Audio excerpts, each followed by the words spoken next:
Hello and good time zone, everyone, and welcome to the grand finale of Horde of Tales Convergence Manifesto campaign. My name is Marcus, also known as the Chindividual. I am a pale Caucasian male with dark hair, beard, glasses, and today in a gray suit jacket with a dark blue shirt under it. And I am not alone here. No, I am here with the four people that have accompanied me, that have accompanied us through 64 sessions of adventuring, and I want to give them the chance to introduce them.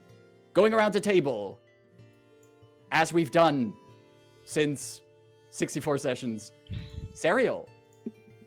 Hi everybody, I'm Serial. My pronouns are they, them. I am a white person with short-ish black hair with a white streak on the front. I am wearing a black button-up with a pattern of pink flowers on it. And I am playing Rebus today, as I have done so for the past 64 sessions. Rebus is a barbarian warforged. They go by any pronouns, usually they, them. They are made up of different patches of wood and metal and a bit punched up because they have been through a lot. They have a shattered faceplate, and they are very excited to see what the end of this particular chapter is going to be.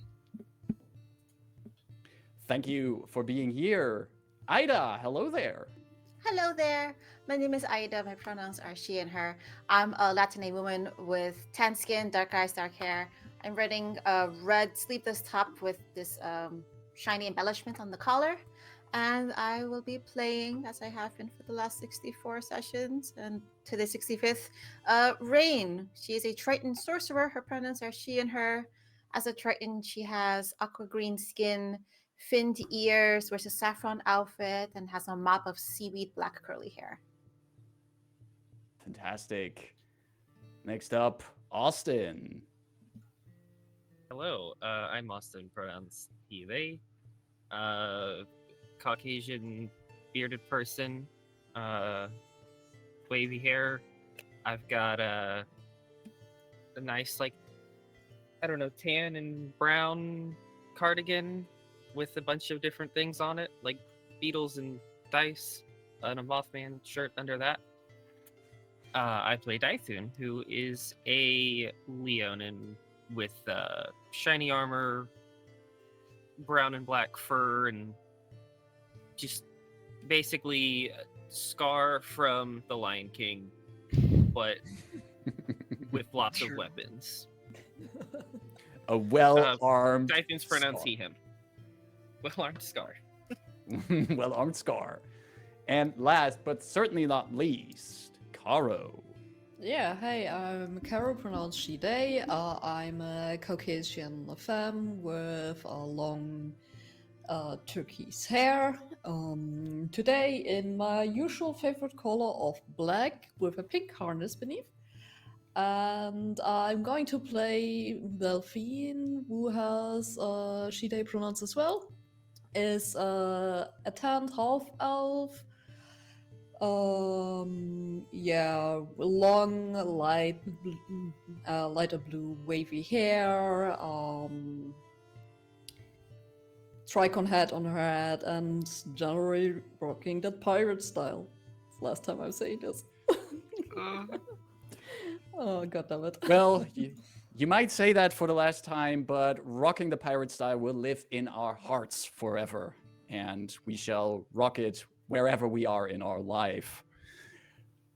Well, my fantastic people here, today we're gonna, wrap things up and for the last time have fun with this band of illustrious adventurers that started off as recruits for an adventuring guild, who then decided to change employers, to then change employer again, and,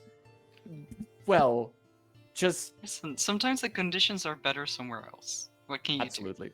Exactly. Always know your rights. Don't be afraid to advocate for yourself. And if the conditions are not good, you have brothers, sisters of organized labor to support you. It's a employee it's an employee market, not an employer's market. Eat the rich. Yes. See, Especially our if the team rich is- name, it was SAG-AFTRA. We just never got to get that out there. Soon. And also, especially Eat the Rich when you find out that they're building machines that seem to kind of like combine the planes and maybe, wreak havoc. That's something that you should stand up against. Especially since Kind of all a- our characters come from rich backgrounds and are themselves rich kids. Oh. Rebus also comes from a very high line of He's not Fancy- technically rich in that kind of sense.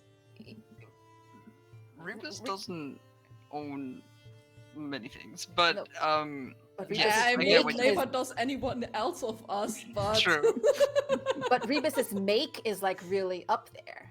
yeah. sure. Absolutely. There's also something else that this party and this story has been rich of, that there's been plenty of. And I think before we go into the session, true. But there's also something else that has been occurring quite a lot on this stream in 64 sessions.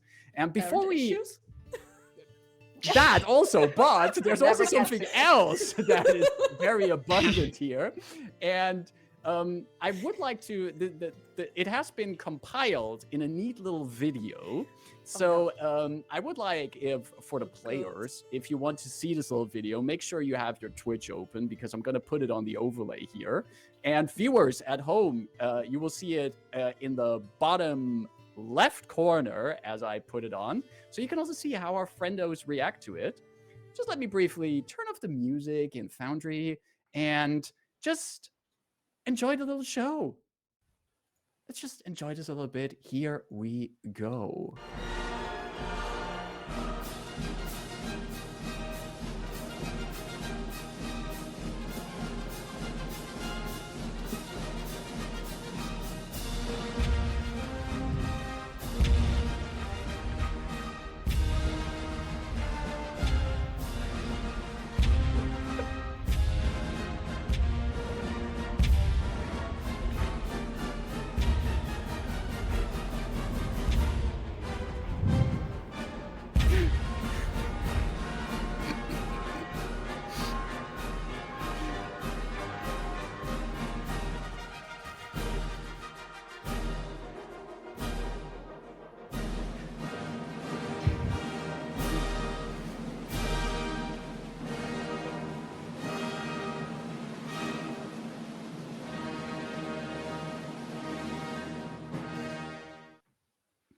Yes. All right. Uh-huh. Thanks to Wait, thanks didn't even- to I almost Ida didn't notice the for hands.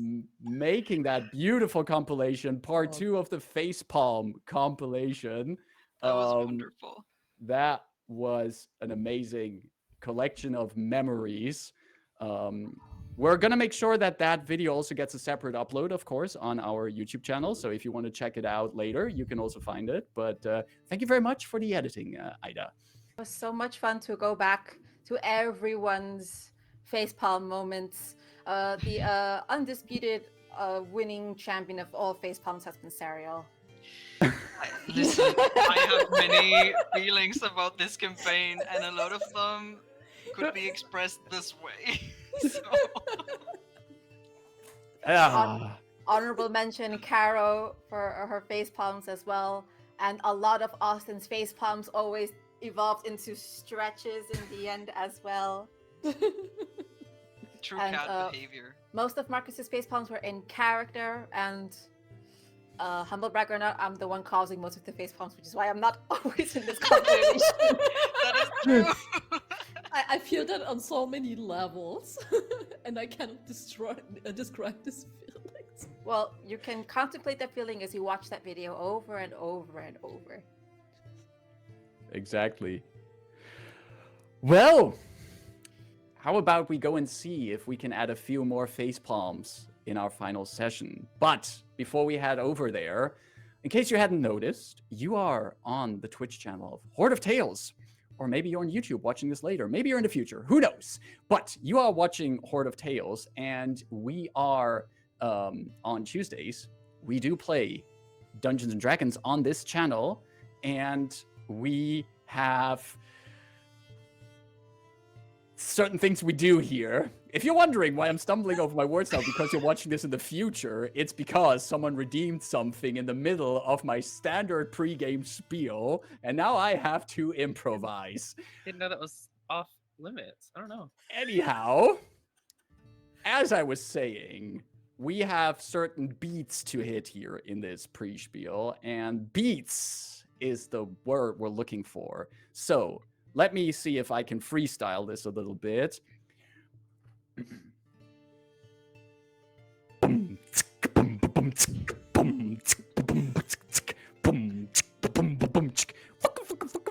Horde of Tales.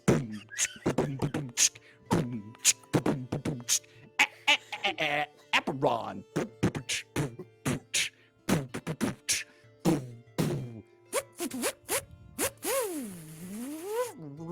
Rewind. And that's what we got for that. If you dare to redeem another one this session, I will just reconsider my life choices. Anyhow, I was going because this was too cringe for myself. This is going I to be almost used. caught myself face palming twice, and I had to stop myself. So I'm just Oh no, aware no, of it. Marcus. No, let it go. Let it release. Wonderful job, Marcus. I have 28,700 more points. Oh wait, Embrace is there, the is there, cringe. is Oh, there no. a cat ear one in it? I thought that'd be free today, but we'll see. We play Dungeons and Dragons here on Tuesdays, and we play the Convergence Manifesto. And we have recently wrapped up the final chapter that we play on this campaign, but the Convergence Manifesto is an amazing series of adventures created by the Across Eberron team, which is a total of 13 adventures. We have covered 8 of those here in our campaign. And if you want to play them yourselves, if you also want to have an adventure series that goes all across the continent of Corvair, involved with a lot of planar funky stuff, check out the DMs Guild and look up Convergence Manifesto, where you can buy them separately or in a great bundle. Support the authors of these amazing adventures. We play on Foundry Virtual Tabletop, and the music you hear is by John Studler and Dark Fantasy Studios. And in case you see any battle maps, who knows? Maybe we have one final battle in the final session. They have been made in Dungeon Draft by Mega Sploot. Last but not least, you can use channel points, as has just been demonstrated by a certain person in this cast. And one of the things that you can spend them on is Cat Vantage. You can see cats. Some of us have cats, and they sneak past our cameras. They say hello. If you spot one, you can use channel points to give someone Cat Vantage.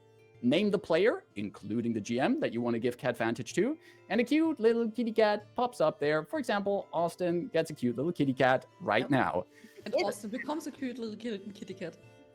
Oh, I have to Yes! take this down to get to them, so I'll get it when we roll the intro. Okay. Perfect. I'm So- so glad that was redeemed. Let's go. I If did you not have enough points. If someone has the Cat Vantage, they can spend it for one roll to give themselves advantage, and the Cat Vantage is gone then. Like this kitty cat is gone. Oh. Keep in mind that every player can only have one dose of Cat Vantage, and if you don't name the player that you give the Cat Vantage to, the GM has to take it. And if the GM already has it, you don't want to have that happen in the final session of the campaign. With all of that We're doing. being said, let's go and roll this intro one more time for our finale of the Convergence Manifesto. See you in a few.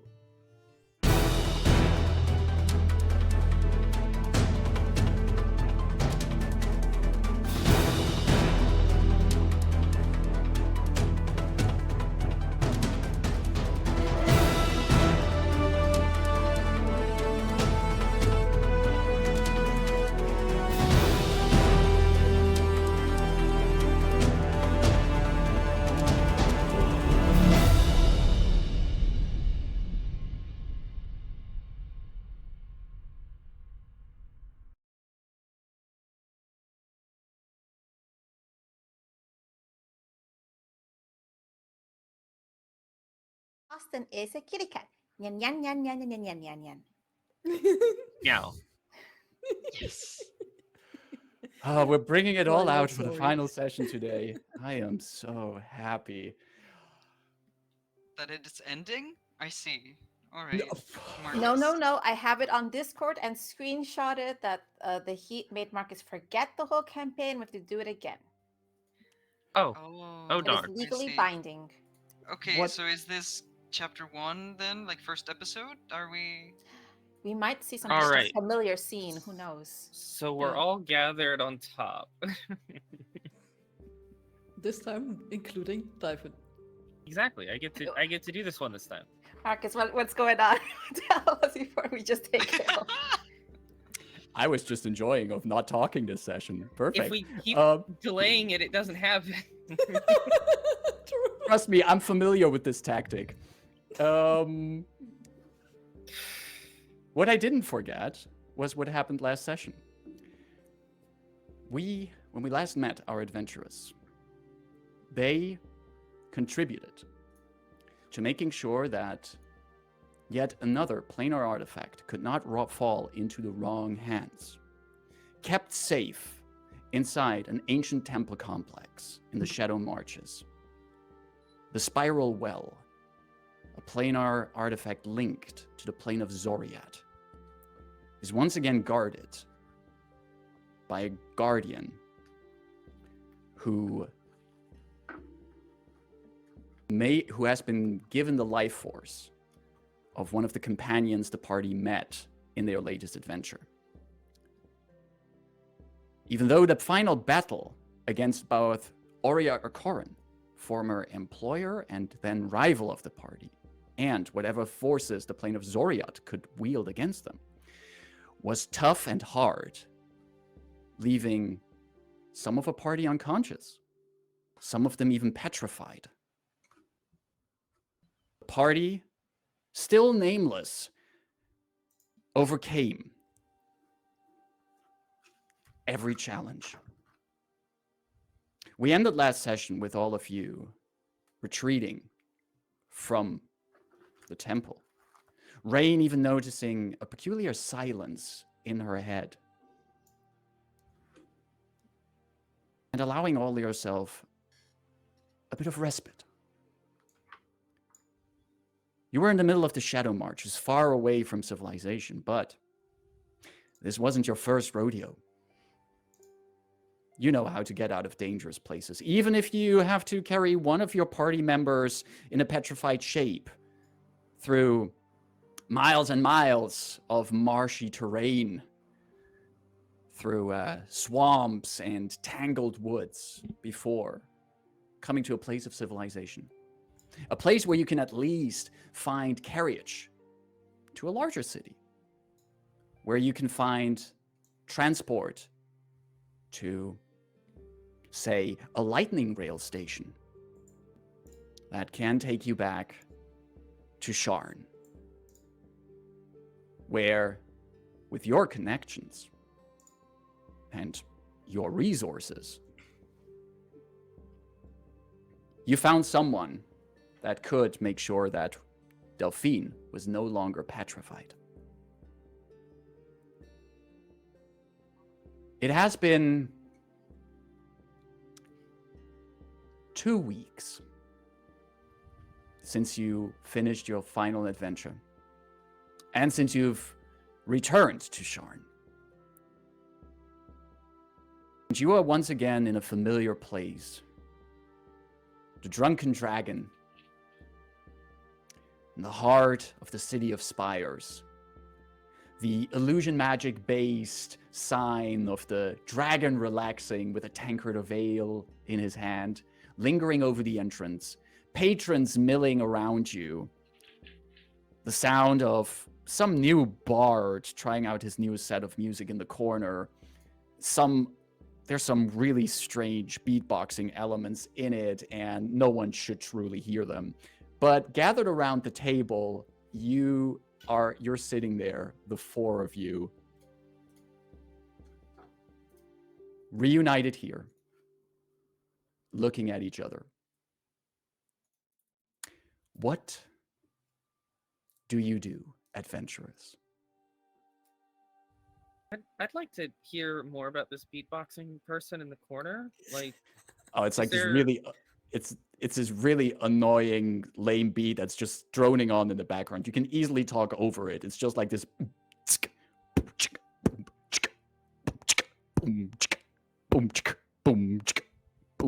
Really annoying, really bad. This Interesting. I don't think I had ever seen someone use their voice that way. That sounds almost mechanical. I like it. Do you have your own rendition, Rebus?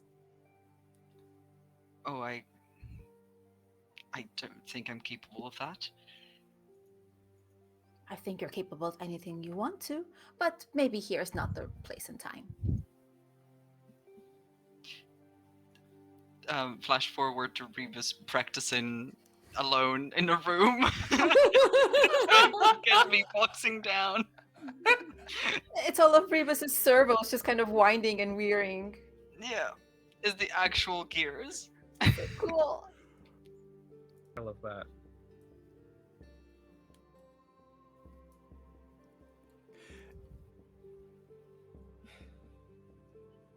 So, macabre question, only because I've drank and I hold up like a tankard, 5 of these. If you were the next person and you knew you were being petrified, what is your preferred position to get stuck in?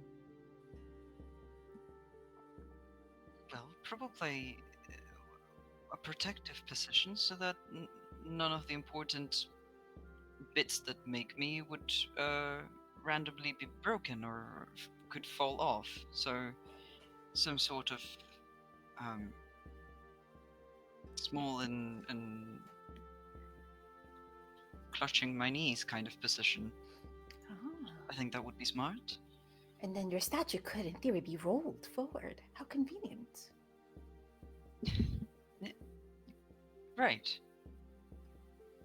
I think I would go for something like, "Ugh," and then you can just like put me somewhere behind a door, and then like if somebody opened it up, you're like, "Ugh," you know. Is this something you actively want to try? Is there someone you'd like to scare with this tactic? This could be arranged. Oh, Maybe let's save it for later. but are you so Delphine? Are you since you've been in this situation? Well, so do you? So do you, are you aware when you are petrified? Like, can you hear? Can you see? I was dying. So, no. But at that point, it didn't matter anyway.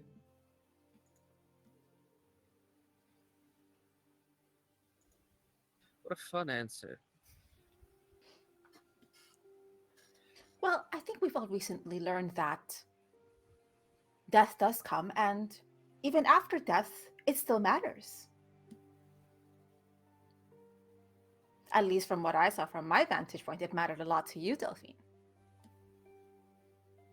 You overestimated. I mean, I died. I didn't lose my eyesight. Technically, I did because I didn't have eyeballs, but semantics. Speaking of eyeballs, how have you been feeling, Rayn? And is it still quiet? It's quiet with one caveat. Now that I don't hear that little buzzing sound in the back of my mind, unfortunately, I hear a certain other sound all too clearly. A certain tick-tock, tick-tock.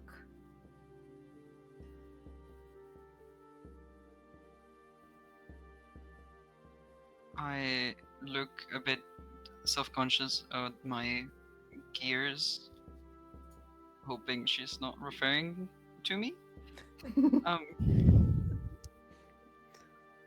But all in all, if that was the price to, not be dead anymore, and if anything, it's an audible reminder about what was lost, sometimes can be gained, but would very likely not have been gained, I guess I'd do my best to drown it out.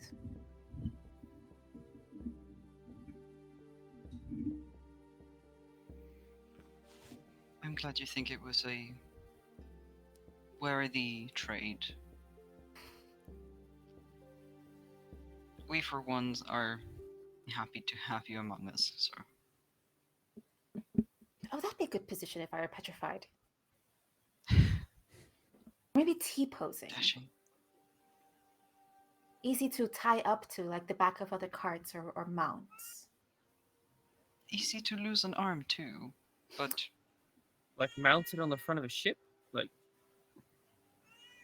Oh my goodness.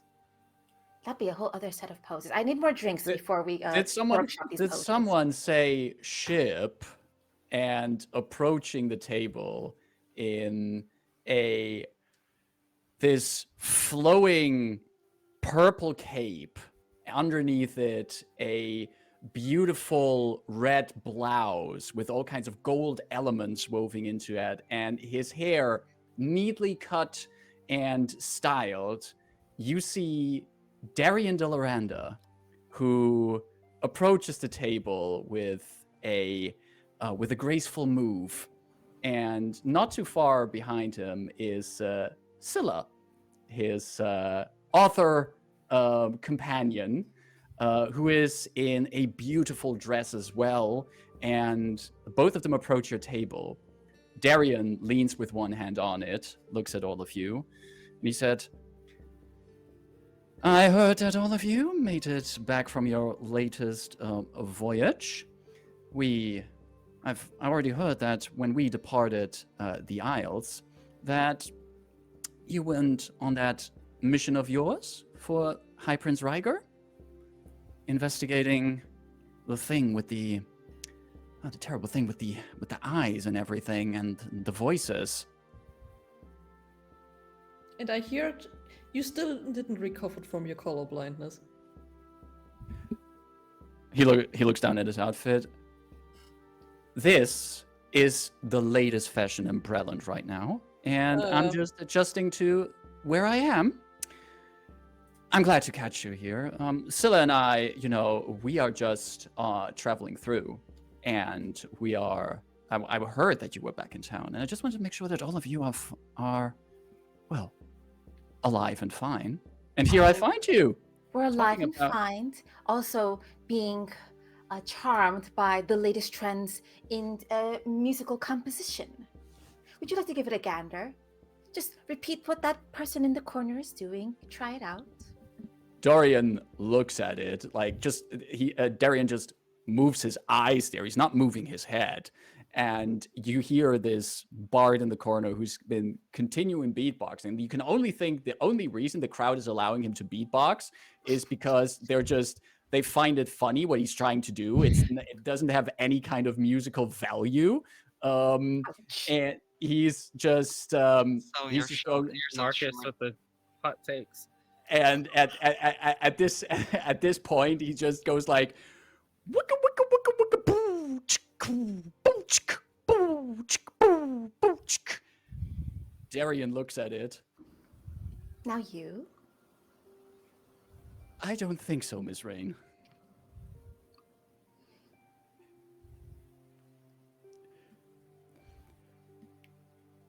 Anyhow, I'm glad to see all of you here.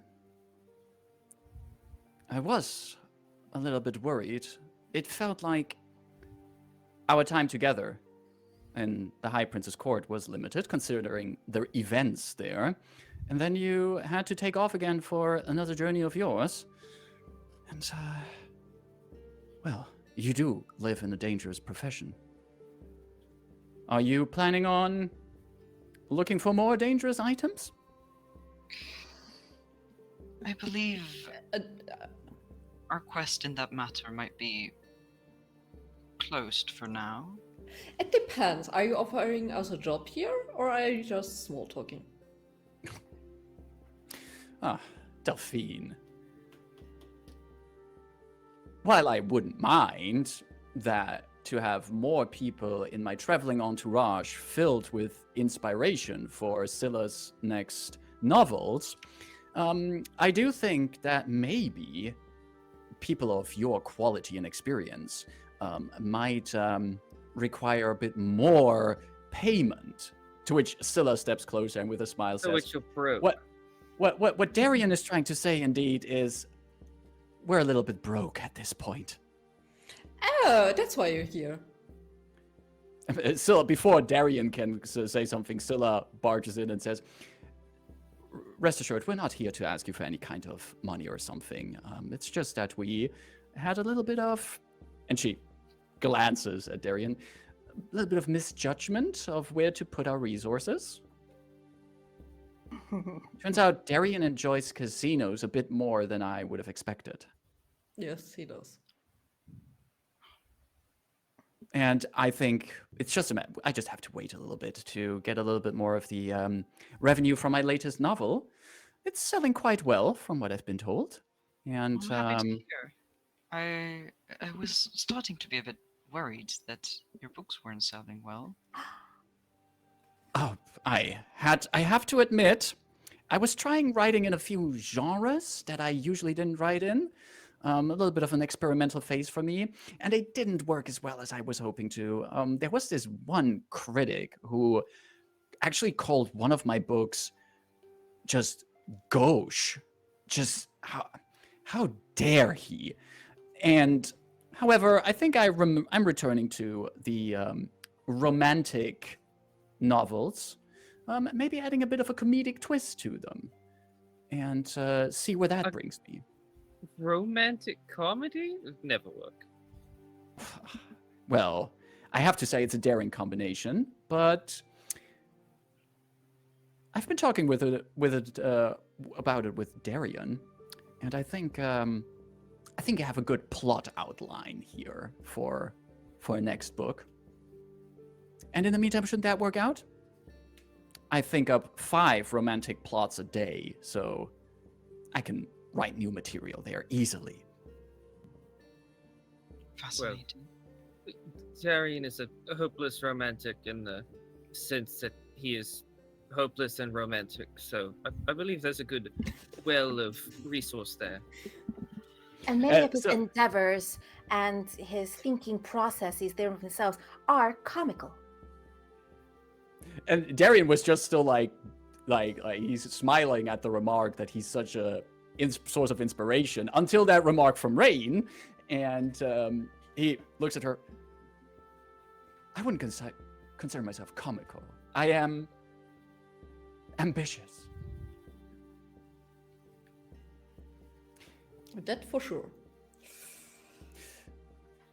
Anyhow, Delphine, we did come through Stormhome as well, and I just wanted to pass a message along that if you are not considering any new employment for now,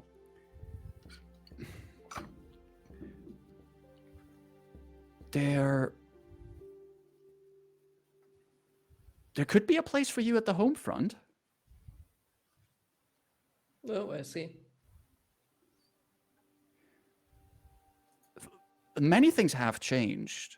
I mean, we all contributed to that. I will never forget our time in Stormhome. But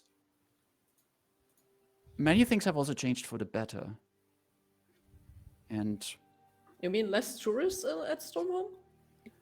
oh no, there's still places where it's terrible. And I'm not even talking about the gentrification of certain places there. But what I actually mean is Stormhome has changed. The Lyranders have changed, and I am convinced, dearest cousin, that you have changed as well. That might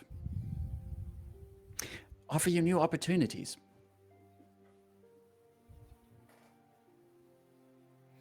Yeah, I will see what I will do with these opportunities.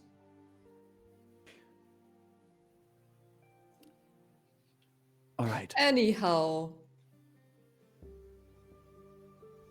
I see, as you just slightly mentioned, that you're a bit, let's say, out of money at the moment. I would be so generous and offer you a drink. Oh.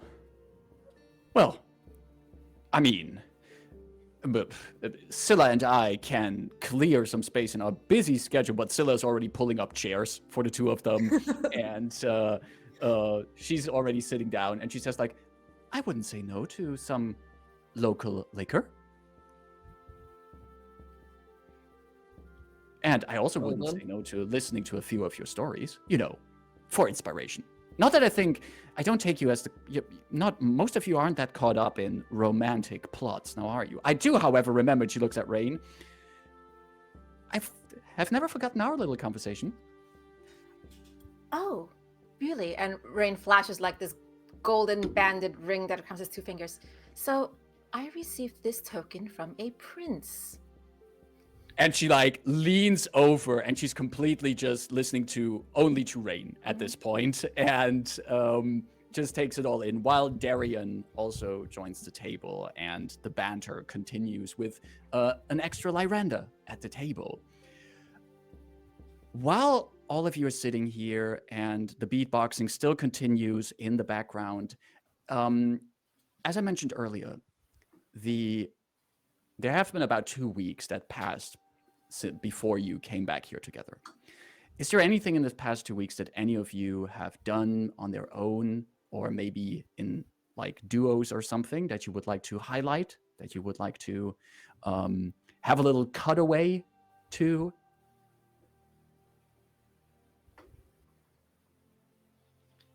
I think it might have been fitting if all of us made it to the Adventurers Guild balcony up there, just so we can show Dythun,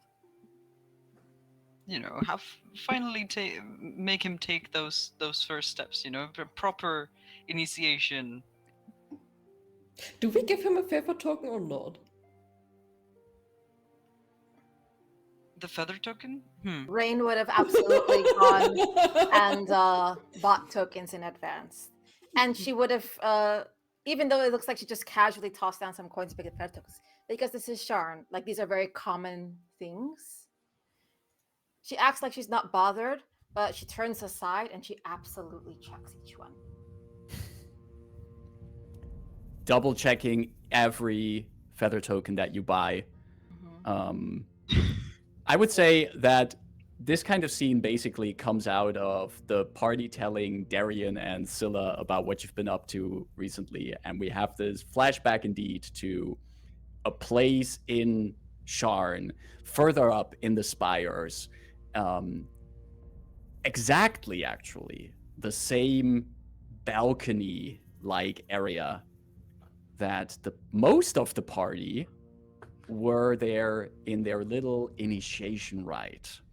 Because before these adventurers were their own independent, still unnamed group, they were in the employ of the Clifftop Adventurers Guild, one of the larger and most successful adventuring guilds, not just in Sharn, but on the continent of Corvair.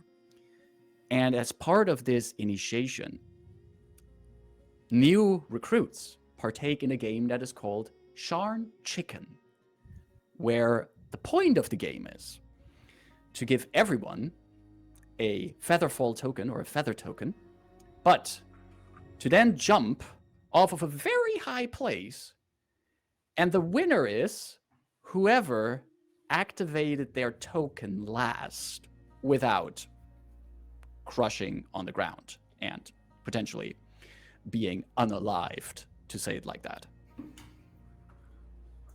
The 4 of you are up here on this windy balcony. This is like a bit of a back alley of Sharn, but the back alleys of Sharn here can be hundreds of feet high and above the ground. The lights are low, it's evening, the sun is set, just a few old lanterns illuminate this place, and the 4 of you are here with Dythun, For you, who has one for you, one for you, one for you, and one for me. So what, we just jump? Well, Do we go at the same time? all at the same time, and whoever uses their token last wins. That's how I understood the rules. I feel like like that's what I was told. Probably. But there were less clotheslines and dinosaurs breaking the potential fall. Fair. Right. On 3, yes. Is it on 3 or after 3? 1, 2, 3, and on 3 we go. Yeah. So upon I the first offer- syllable of 3 and not the last half of the word. I offer my As soon hands as to my companions. we say 3. All right, and so I look at Dythun is gonna like put a hand on Rayn, like ready? All right, 3. So, I was waiting for this. Ring got pulled, so they're like, Are Rebus and Delphine still up there? No, Yeah, we all. before that, Delphine will hand over her mantle to Rebus for safekeeping, because Rebus has much more space to put stuff in. Sure. It's super expensive to maintain in a good condition. And Can't we have that jump. getting caught. Yes, so. Yeah. And the four of you eventually do jump, falling down, air rushing by, and indeed there is clotheslines that you fall by. There's people leaning out of windows to see yet another group of daring doos falling down and trying this weird game out. As you race by, each falling at different speeds, because I have been informed that there's people in this group who care about physics, and I think that the heavier you are, the faster you fall. No. Technically, that's falling not how speed it is all works. the same.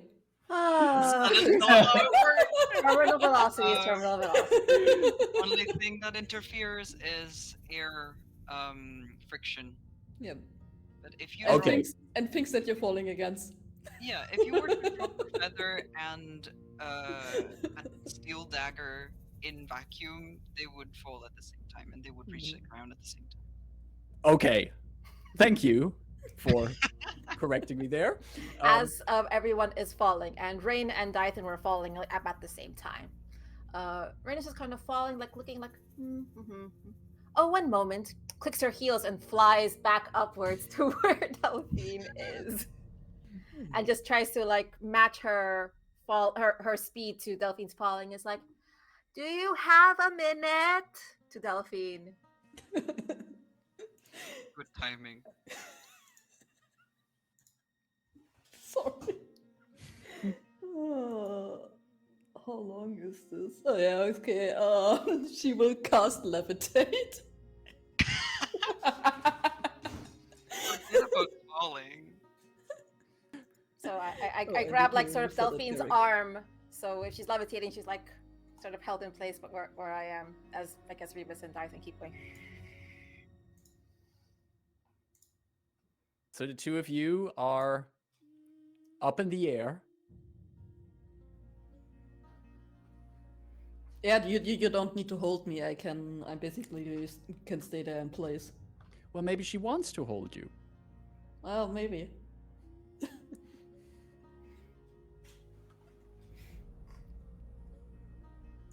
Yes. Go on. So how are you? How's it going? How was the hairdresser's appointment? Oh my god. This is a weird place for like casual talk, you know.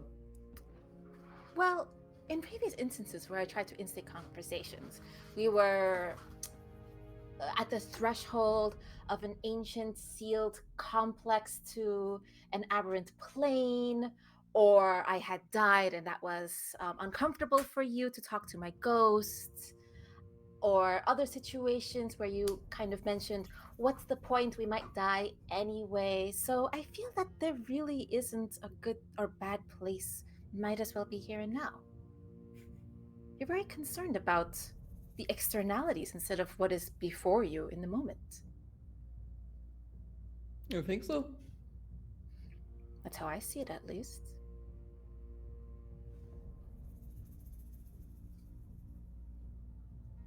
And how are you then?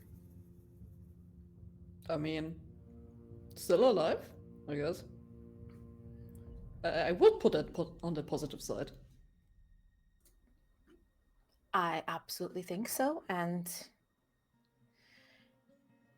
I was very concerned seeing your stone state as you saw me being a bit emotional when you woke up, and we were all very happy that you were back. And I mean I was actually surprised that you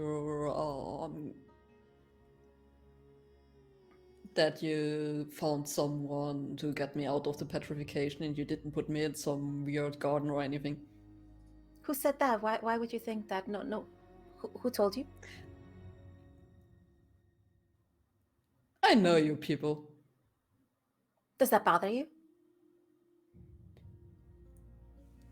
I was unconscious.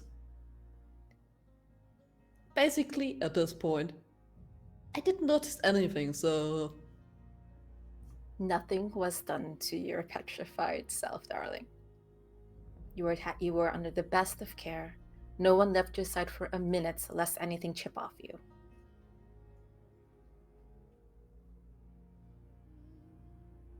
And it does matter, even when you are conscious. Yeah, it is kind of weird, but I appreciate it. That's all fine. Have you thought about what you're going to do afterwards? Will you take up... we go visit home again? I don't think anyone's going to kill you this time.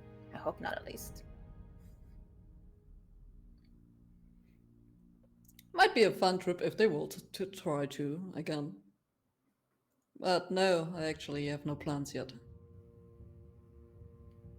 All right. Maybe trying to, I don't know, work on some things I have kinda tried to ignore.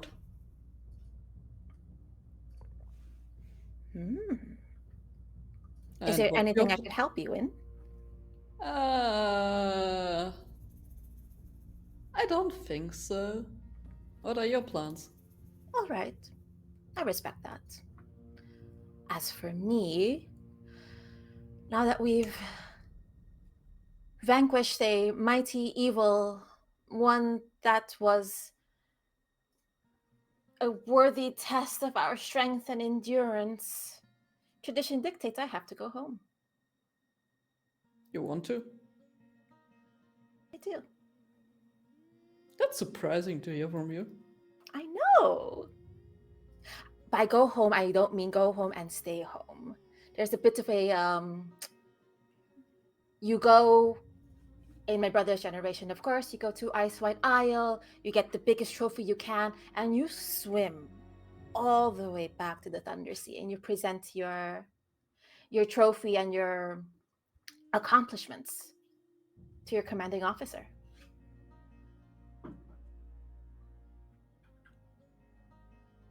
I'm not saying come swim back with me, but you're welcome to come visit. If I learn to breathe underwater, probably. There are ways of getting to the Thunder Sea stronghold without having to breathe underwater. We do have ferries for people who do not breathe underwater. I mean, we are not birds, we are flying in the sky. You know, my knowledge about people in the Thunder Sea is basically limited to you, your brother, and a few sentences I spoke with your mother.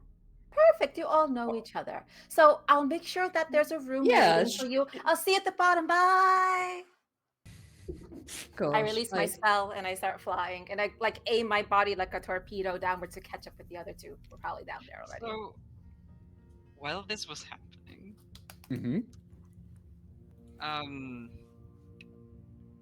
I will realize that, well, both Delphine and Rayn have left us, and I think, well, that's what that won't do. Um, so I pull out a small piece of copper wire and I point towards where Dythun is, which shouldn't be too far away, definitely within 120 feet. And I say, should we wait for them? Do you have means of levitating, or should I aid? I do not think this is fair. We fell off the balcony of a building, right? Could I reach back and dig my claw into the side of the building to just stop myself and eventually catch on a window or something? I believe this is what Rebus did last time. You can definitely try that. So you can reopen the cracks that Rebus made that have been patched up. Dythun, how would you feel? How would you feel about an athletics check for this? What? I hate those. Rebus, you also caught a purse that fell out of a window in that session. Dirty 20. Dirty 20. You shift your angle a bit to get closer to a wall and then dig your claws into some of the bricks to slow down your fall, and you stop on the ledge of a window where there was just this this gnome guy leaning against the windowsill, a drink in hand, and now he looks up at this Leonin that is at his window, and his only response is he's raising an eyebrow at what he's seeing. Hi there. Raises his glass, takes a sip, and just accepts the fact there's a giant cat person at his window. Don't mind me, I'm just waiting for my friends.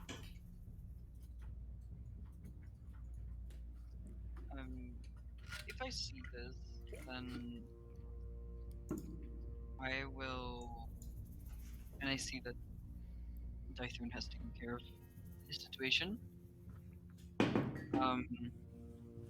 The wheel of stars that is still embedded within my chest cavity, really, my rib cage, starts turning, gathering some of its own magical arcane energy and some of my arcane core with it.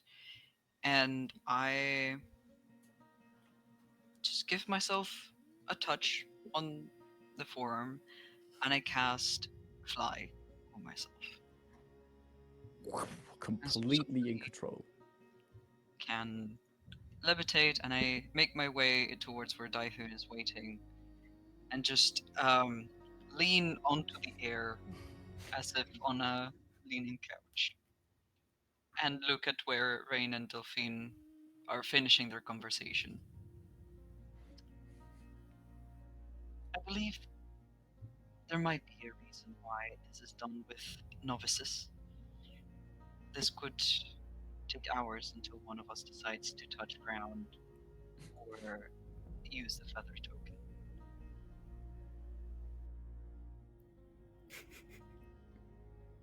So wait, you're saying... Oh, that makes a lot more sense. See, I was thinking it was a game of whoever gets the closest to the bottle. You're saying it's a game of whoever stays up here the longest. Well, the rules didn't seem to be very clear. I think the understanding was that it would be whoever gets the closest to the bottom without activating a token. But then it should also apply to flying spells, correct? But nobody specified in the rules. So, I have a feeling there's not many rules. no. Also not many safety measures. I don't think this is a particularly good initiation ritual, but it might help lead out. I mean, don't have to Judging by the cracked bricks down there at the bottom, I imagine a lot of people sort of forget the tokens. So.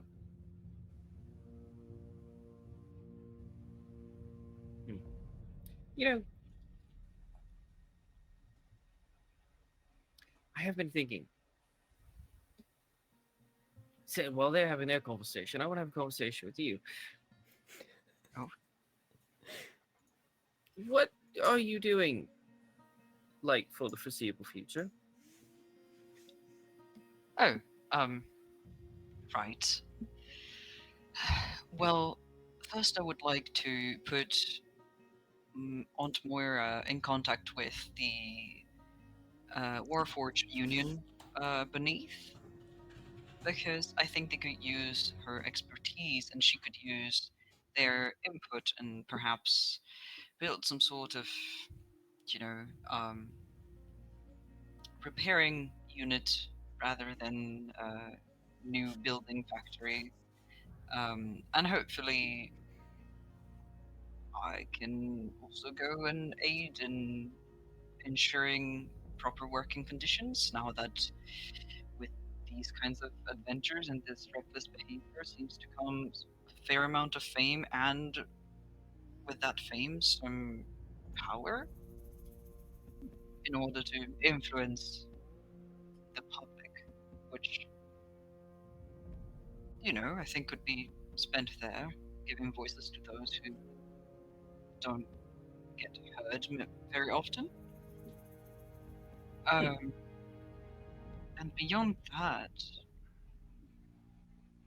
I'm quite curious to try and find a life of my own, regardless of what that might entail. Perhaps more adventures, but perhaps settling down. I don't really know. I don't know how long I'm going to live. I don't know. Probably just whatever I feel like doing for once. I feel like I don't necessarily need to follow anybody's orders or my past trail and the path that was set for me, or the things that I thought I had to do to right a wrong or to find a duty. So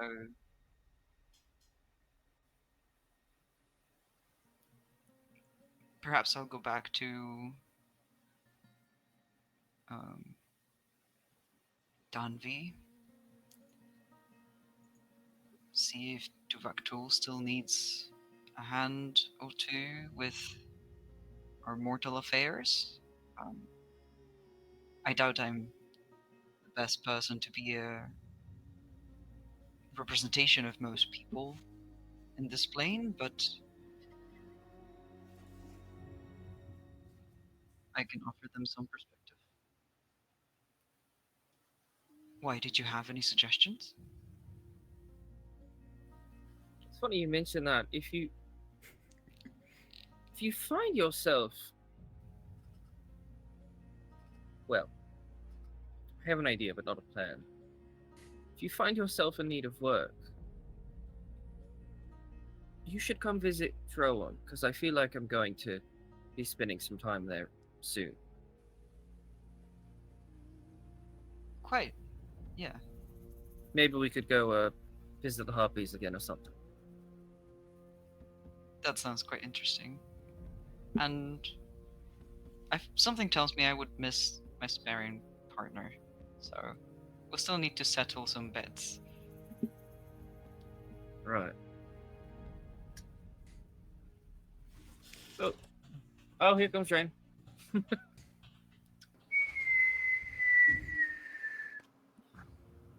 Better get going then. Just like that while you were having this conversation, the two of you, there was that gnome still leaning against the window, just like listening in, just sipping his drink. And it is when Rayn files past and both of you say goodbye, he's just raises his glass and just says like, yeah, good luck to you both. Sounds like you're gonna have a great life. you too. And you just continue your fall, and we see. Well, wait. as Delphine passes by D2, she casts fog cloud in the vicinity where they are. Fog cloud. That's fine. You I don't think know it's if you still safe. fall against something or not. Dythun has 10 feet of warning. I'm sure Plenty that of will time. go great. Plenty of time. I think I don't actually think that's enough for the feather with- token. with the fog cloud being cast, we might never see who exactly of you wins this Sharn Chicken.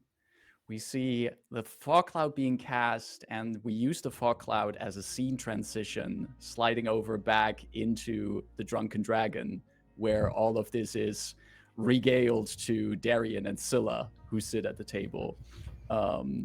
Scylla, who is making notes, who has been making notes from her conversation with Rayn on how she got that ring, how she was proposed to by a prince and everything, but also listening to the stories that you've been telling.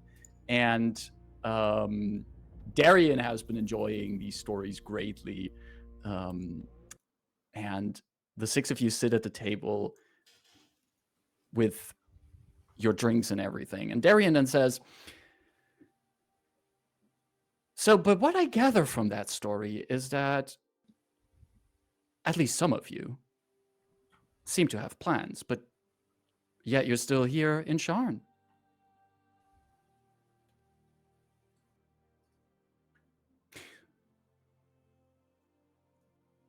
It is a very long swim back. So I'm trying to just enjoy a little more comfort before I set off on my trip. We deserve You some are rest, all too. welcome if you wish to wait for me at the finish line. Merely say the word and I will have arrangements to have you shuttled there. Sand swimming. Well, I am an excellent swimmer on my part. I would not have the troubles of swimming with it, but the invitation sounds interesting. I have never been to a Triton city.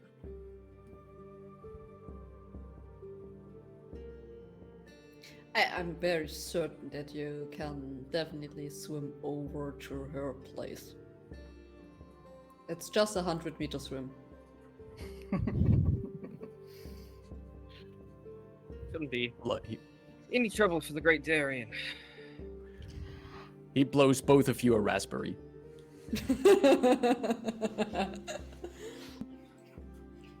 I, for one, I'd love to go. I'd like to maybe end on better terms with your family than what the sort of veiled threats and hollow actions I left your mother with. I assure Feel like- you, you will all be received very warmly. Yeah, until she sees me and remembers that I nearly blew her off. No worse than I've probably done myself to her.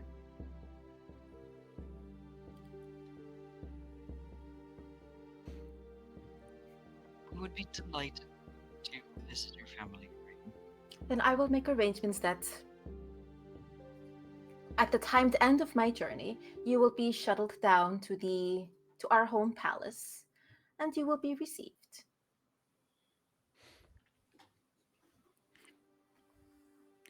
Darian, How big of a swim is it?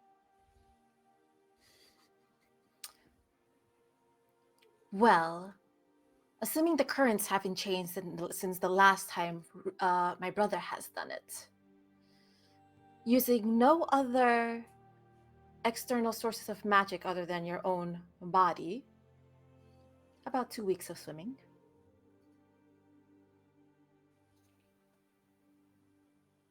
And those that return on the other end are accepted as Triton warriors. Dythun seriously considering doing this. Can you find me a way to breathe? Easily, yes. Huh. I'll race you. Interesting. My commanding officer would be my mother. For initiates, it would be the captain, my brother.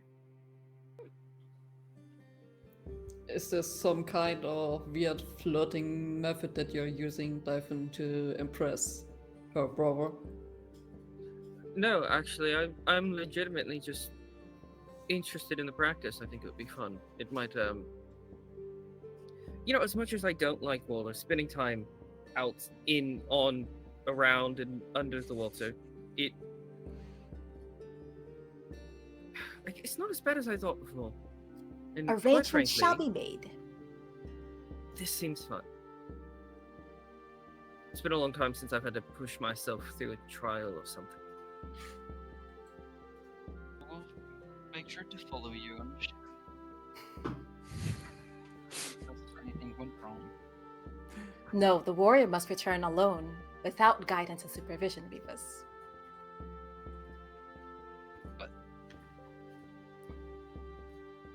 We doesn't have to. I'll be fine. Simply be waiting for us. Doesn't necessarily have to be a water ship. I look at Delphine.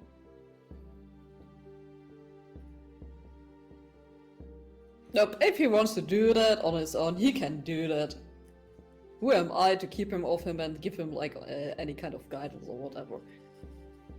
Definitely not to you, no, Delphine. No. Absolutely not. Well, as Rebus says, it doesn't have to be a water ship. Scylla and I could keep an eye out from the sky. They allow you back on an airship? I have had some conversations with your father about the airship that we also used to get to the High Prince, and I am allowed to captain that ship.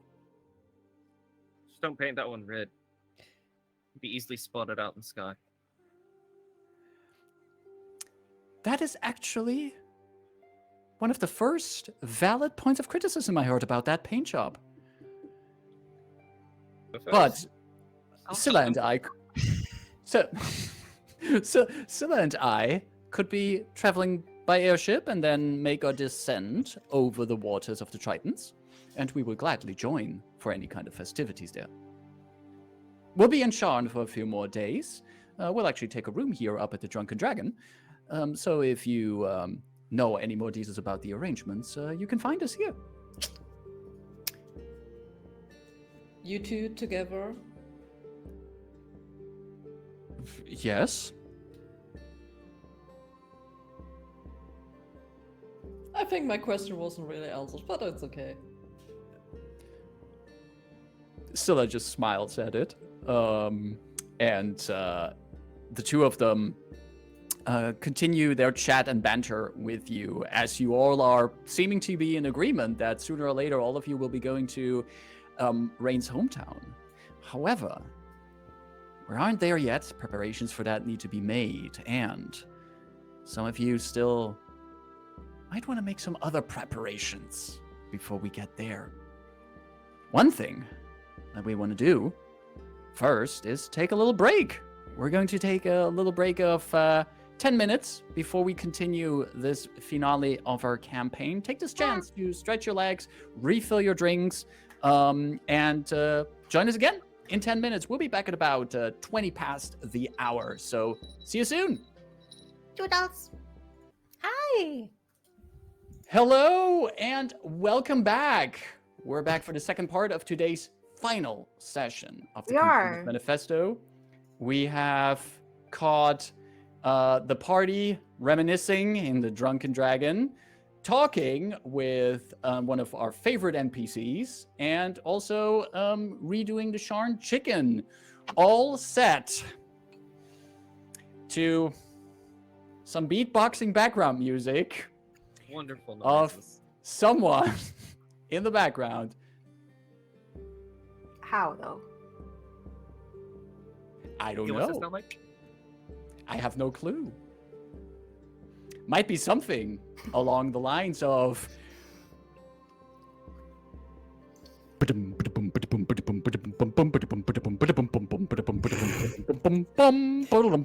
something like that. However, more relevant for this session, we have the party has decided, as they were talking about their future plans, to make sure to go with Rayn back to the Triton stronghold in the Thunder Sea. That plan will take a little bit, though, as everyone is making preparations. Rayn probably has to make a few telepathic calls with people, send out messages. We need to arrange potions of water breathing for everyone. Generally, preparations all around. So in these days leading up to that, Dythun, Yes. what is it that you do in the coming days before heading out to this underwater city? Dythun needs to. You sort of have an idea of one of the things I want to do. Dythun wants to find a cleric. I don't know how much of that you want to play out or just say happens. Remember But that one cleric that Dythun met off camera a while ago when Dythun was also looking for a place to combine his passion for fighting with maybe finding a bit of a higher calling or more of a different angle to his existence. What I'm talking about for the viewers at home is that we see Dythun Shadowmane in the lower parts of Sharn. The tall, spiring towers looming over him.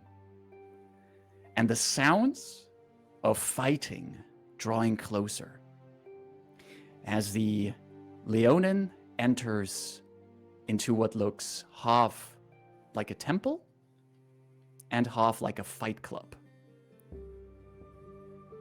It's called the Silver Ring, and it is dedicated to Dol Dorn. Worship here is done in blood and sweat. Prayers in the form of blows exchanged in the sand pit at the heart of the building. Dythun, as you enter, you see two combatants in the sand pit with the statues of Dol Dorn looming around them. One of them is a small but very agile moving goblin. Quick punches, fast kicks, and this goblin, she's just dashing all around her opponent. That opponent is a towering bugbear with gray fur and yellow eyes, who is taking these punches, blocking, defending, and is just also cheering the goblin on to try out another attack angle, bring in another punch to the kidney, go for the eyes if necessary. After a few minutes of you watching that, the two of them slow down, respectfully bow to each other, and then Gavagnol, the bugbear, moves over to the edge, already having noticed you, and says, "Coming here to pray as well?" not today. I'm actually coming seeking service if it's something this place could provide. I think Is anyone here especially keen with curses of certain kinds? I know on my way around the gifts that are bestowed upon me by Dol Dorn. Looking to remove someone that cursed you with something. Found an opponent that attacks you from a magical angle.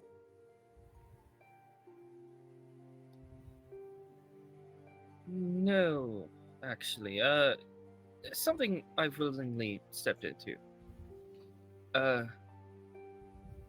He extends his hands and kind of lets the chains just start like twirling around his forearm.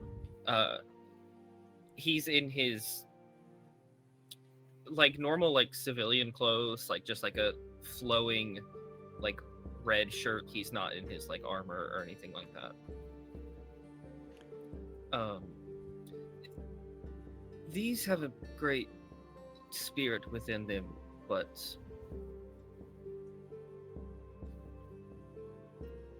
I'm not sure if the spirit or the chains themselves are cursed. It's sort of like I cannot detach myself from them. And though I don't want to,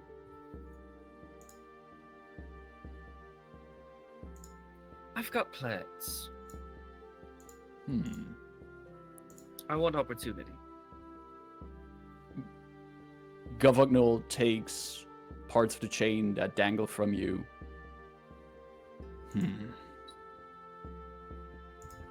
These have seen a lot of battle.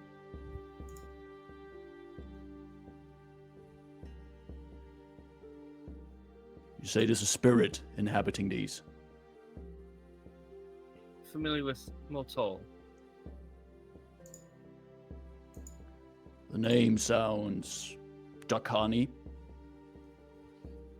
Old goblin.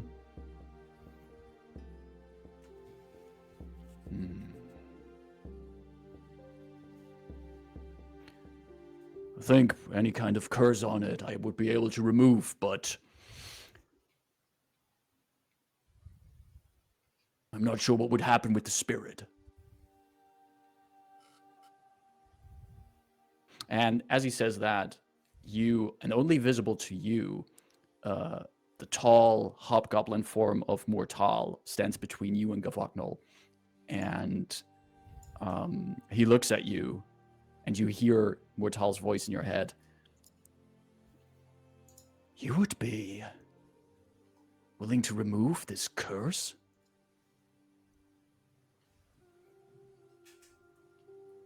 I would, on the condition that it doesn't hurt you. You don't. If it lets you rest, that's one thing, but I sort of get the feeling you don't want to. Mortal smiles. I think it wouldn't hurt me at all. Quite the opposite. I think this is this curse on these chains that keeps me here. If it is removed, I can leave.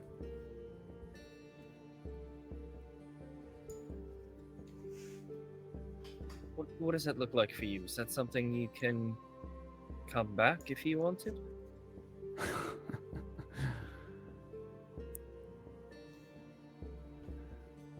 Most warriors I fought alongside with,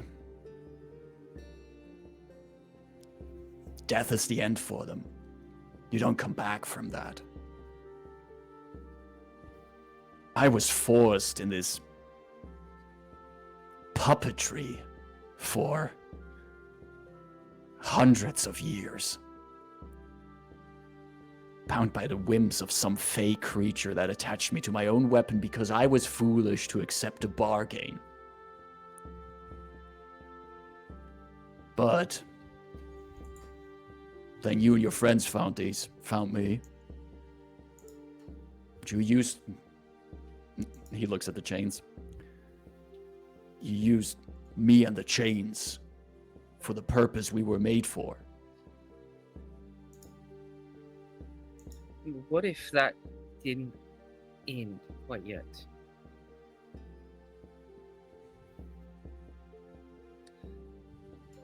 I'm not sure. Well, I am sure that Zoriat is not done with this plane. Absolutely not. So what if we got rid of the I can never take them off thing? And me, or years down the line, the next person used these chains whenever they were needed. A group of people sort of akin to like the Guardians that we fought alongside. But before they get to them, like a frontline defense.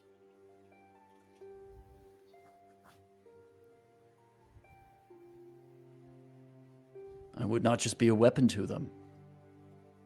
An advisor. Yes.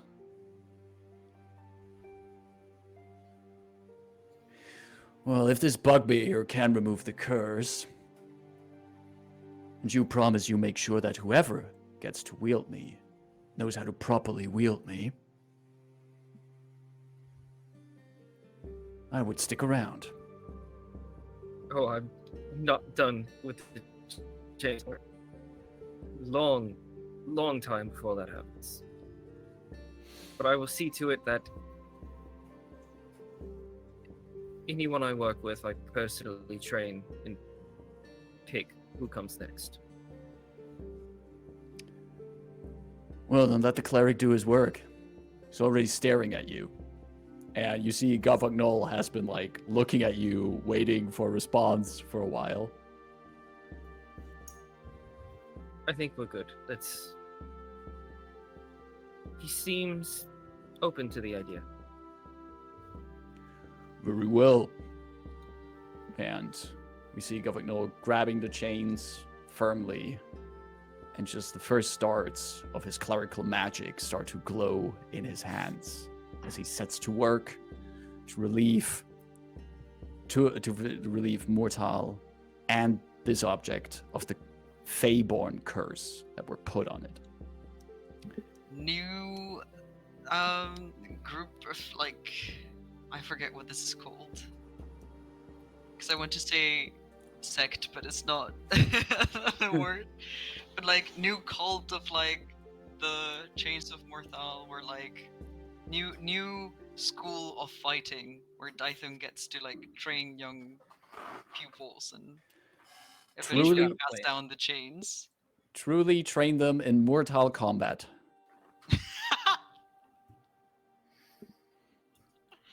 I hate everything. You know what? Never mind. All right, with Dythun taking care of that, is there anything else, anything personal or and maybe duos or the likes that you would like to take care of?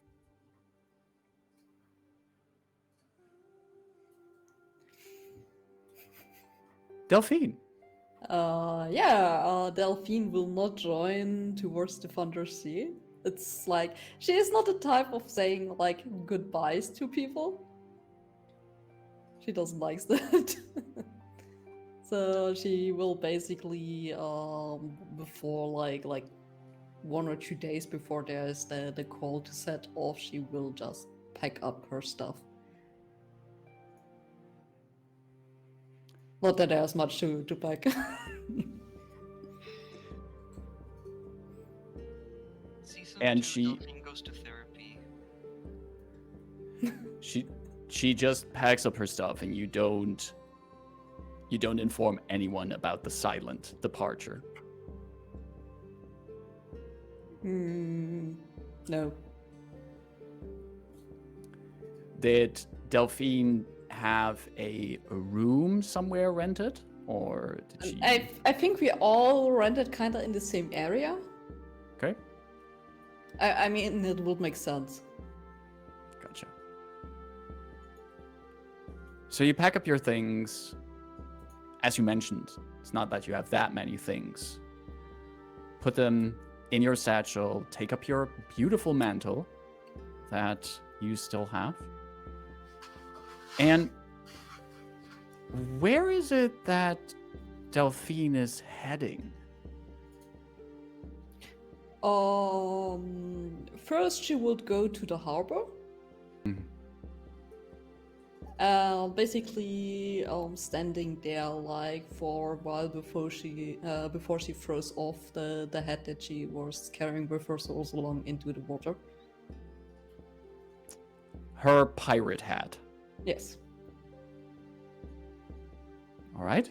Takes that off and throws it into the water. It's basically the last remaining thing from a life that she lived so long. And also, it was kind of like a reminder. So yeah, she throws that off. And yeah, then looks if she can book a carriage out of the town.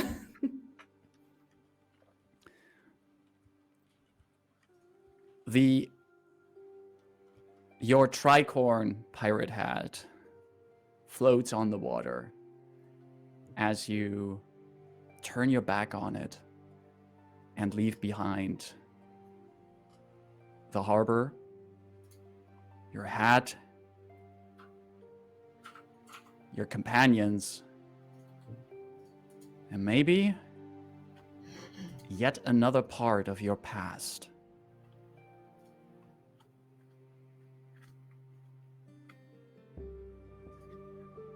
Is there anyone else that wants to describe something their character does in these days? I would obviously visit Aunt Moira and which I've managed to do here and there in between our adventures, which I'm happy. But this time when I come into the door and go to her workshop and find her probably working on something, I just say, well, I promised I'll be back, so I'm back. Aunt Moira is indeed working on something. You see her, she's currently on top of some huge metal structure. She's welding together. And as she hears you speak, she lifts up her welding mask and looks at you. A smile on her orcish face. Puts down her tools, takes off the mask completely. Walks up to you. You truly are. For a while, at least. Turns out it doesn't ever end, does it? What doesn't ever end?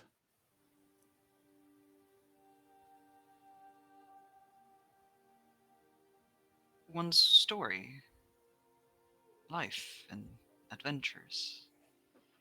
I thought it was just this one quest, this one commission. Then it became something else, then a mystery, then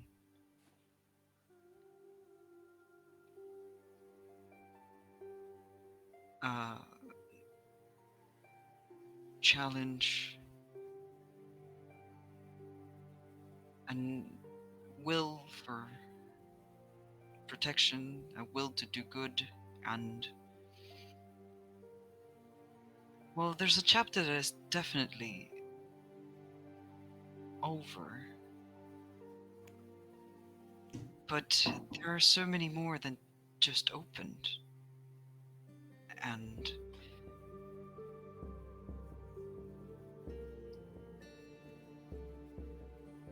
funnily enough, I didn't just come back with all the answers I was looking for. I just found a way to be okay with the questions.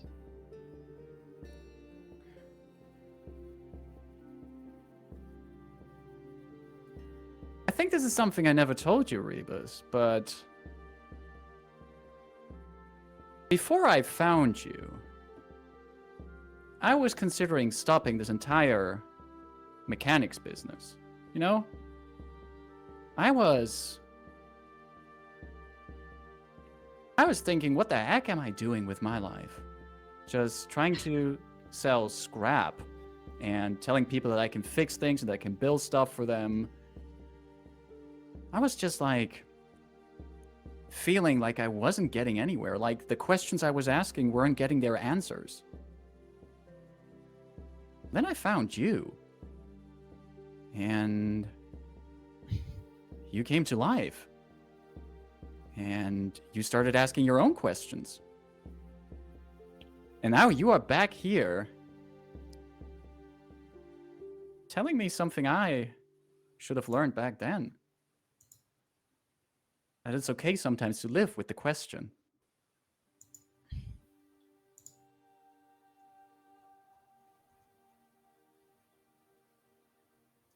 I guess it's the relationship to that question that changes. And the answers we get about ourselves. In a deeper sense. I might not be the best example of that.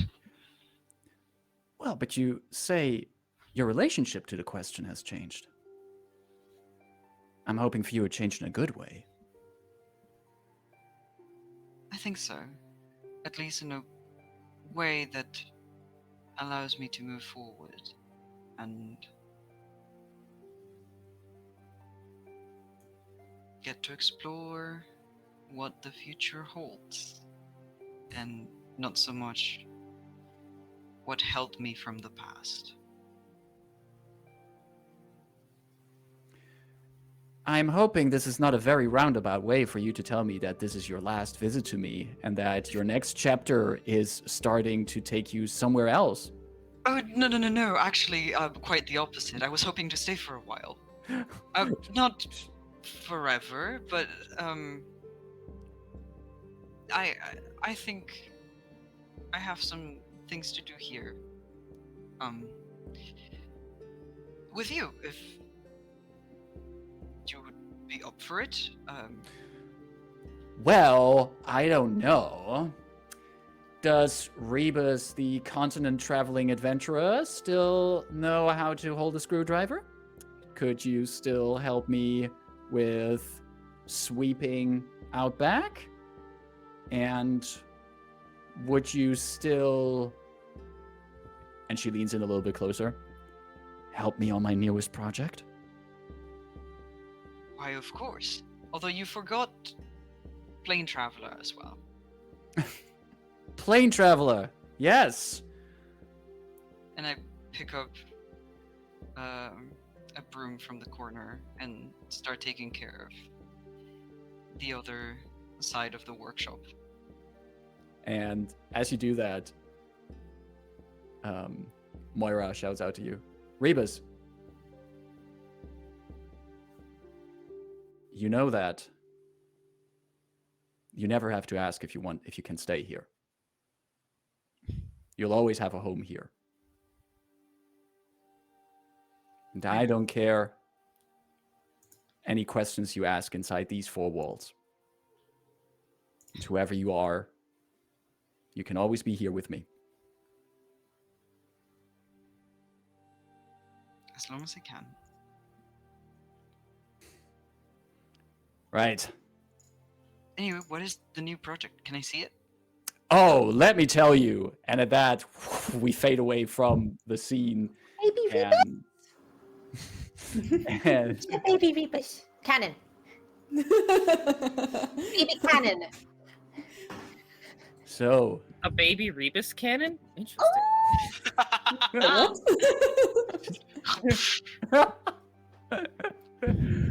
so Next time I play Rebus, they're gonna have an arm that just turns into a bazooka. I mean, that's lit. yes, I'll homebrew that. We know what Dythun has been up to. We know what Delphine has been up to. We know what Rebus has been up to. We know that Rayn is going to be up to something as you prepare and go to the Triton Stronghold. But Rayn, is there anything you would like to do by yourself before we're heading out to your home? Just to clarify, I think the intent was that Dythun will join on the swim, and Rayn has been making telepathic calls here and there to say, okay, we're gonna have some guests at the home to receive us, because tradition, making it up as I go, tradition dictates that the initiates that make it back home are welcomed in like a ceremony and something. And since Rayn is the child of the rulers there, this one's a big deal. So yeah, my friend Delphine will be going, my friend Rebus will be going, we're bringing some other guests. They will find their own way there, and if you can meet them at the surface to guide them down, that'd be great. But we'll let you know when we're like a couple of days out. Gonna get like 24 scrolls of water breathing. Mm-hmm. And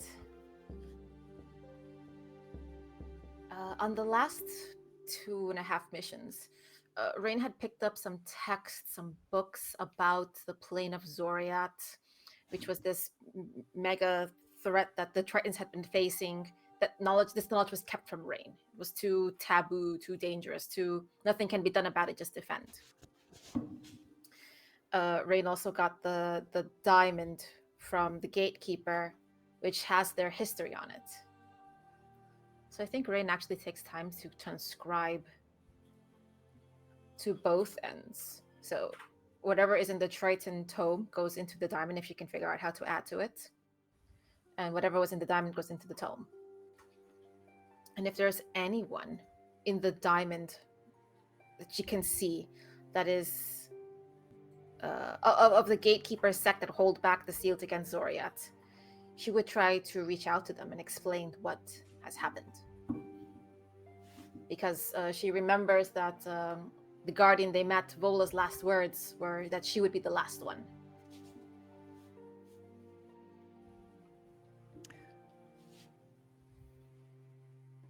It's a stark contrast that Rayn finds herself in. On the one hand, organizing a return to her home city. The right rituals and traditions need to be observed, a festive occasion.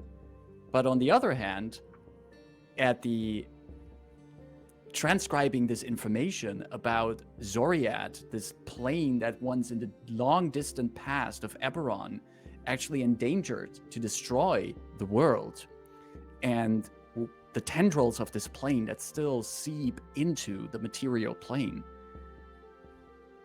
Dark and eldritch knowledge, both in the book of that Rayn has, including the massive tome that was bestowed upon her by her own mother, but also this information in the spell shard retrieved from the gatekeeper temple bestowed by Vola. Massive amounts of knowledge from 2 different angles. And the gatekeepers are this continent-spanning druidic organization that was formed for the sole purpose of making sure that any kind of gates and passages to the plane of Zoriat are sealed and guarded. And what you can extract from the spell shard that Vola gave to you is very specific to the knowledge of that seal that you have witnessed, that Vola has become the guardian of now. One of the many seals across Eberron that keep Zoriat at bay. Among them, Ice White Isle. Among them, deep places in the Thunder Sea. Places that even the notes of your mother didn't know of.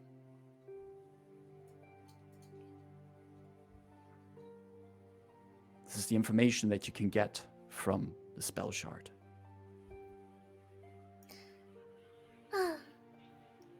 So, all that being said and done, I guess going at it completely alone and sacrificing your literal body and soul might not be the sustainable long-term solution. Who knew? TLDR, Rayn's growth arc.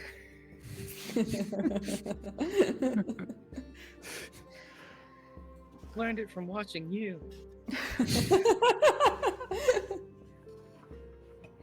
And if she's going through that spell shard, she sees a face, just to familiarize it with herself with the face in there, and then tries sending and trying to connect to each person. Like, this could be someone from a century ago, this could be someone misrepresented, so it doesn't reach anywhere. So every message is like, hello, I'm Rayn. I've met with a member of your sect, Vola. Do you know her? I wish to speak about what transpired. Hello, this is Rayn. I've met a member of your sect known Vola. Do you know her? I'd like to speak of what transpired. Until someone picks up. This sounds. I'm sorry for this OOC, but this sounds so much like some salesperson doing cold calls to a list of phone numbers that they have. Like, I'm calling you to inform you about this. Your car Um, insurance is fired. I'm calling to about your gatekeeper extended warranty. The approach of taking any kind of faces you might see in the spell shard is an interesting one, and sending out sendings that way is anything but a exact science of doing it. There'd be a lot of static. There might be interference if anyone picks up. I wonder lot where of that could come from. a lot of arcane energy that just sizzles as you try to send a message into nothingness, basically. And you go about that for maybe try it like a few times every day to also recharge your batteries a little bit. And most of these are completely, there's no response. There's one where you think you're making a connection, that you're reaching out to something, but then you just get this telepathic feedback loop, almost as if you plugged like an audio cable into the wrong plug in a sound system, and you just get like this.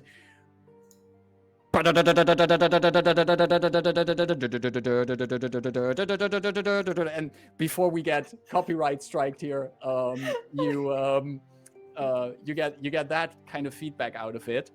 But on one of the days where you try to reach out with yet another sending, I would also assume that Rayn has like a room rented somewhere, and that room probably has a window.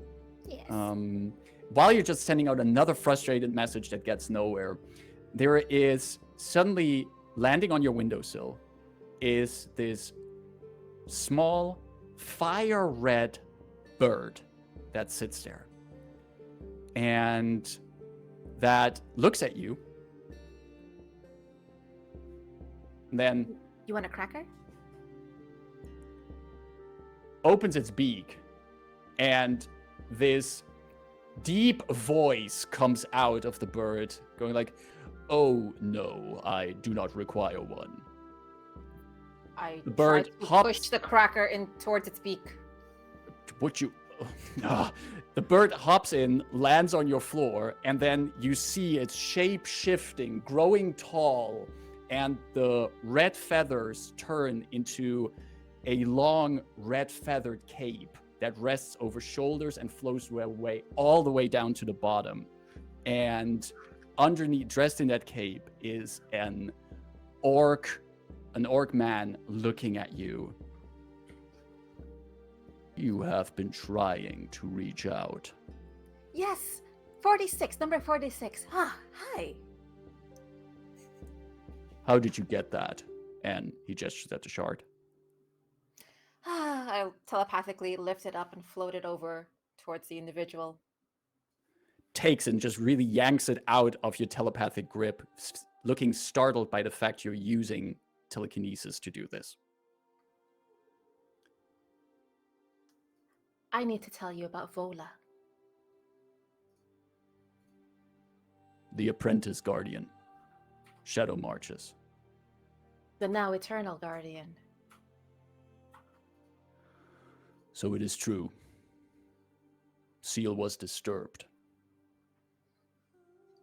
The seal was disturbed by an external, mortal, foolish, now dead, source. And Vola took up the mantle. Yes.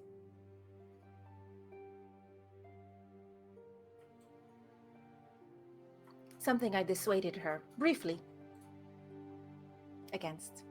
See the orc thinking. Looking at you again. Top to bottom. I turn around, make sure he looks at all of it.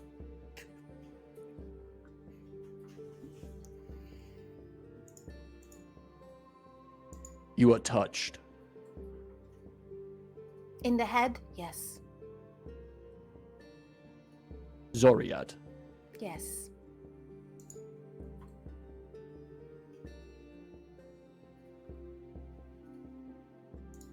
Are you dangerous? Not to you. Can Zoriad act through you?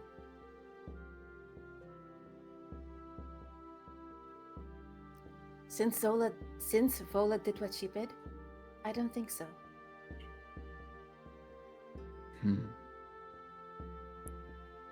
His expression lightens at that news.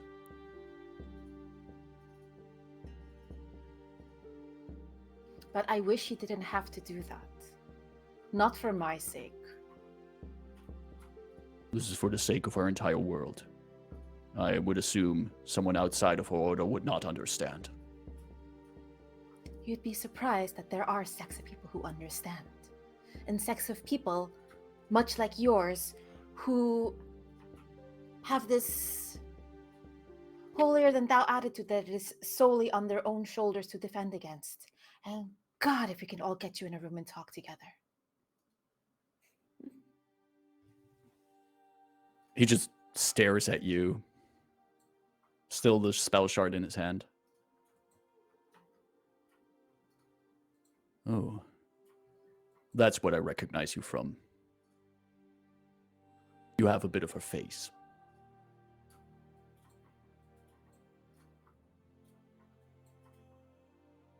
Penny for And- your thoughts? He reaches into his coat, underneath his mantle, and pulls out a copper piece, flips it over to you. Then sits back on the windowsill, still with the spell shard in hand.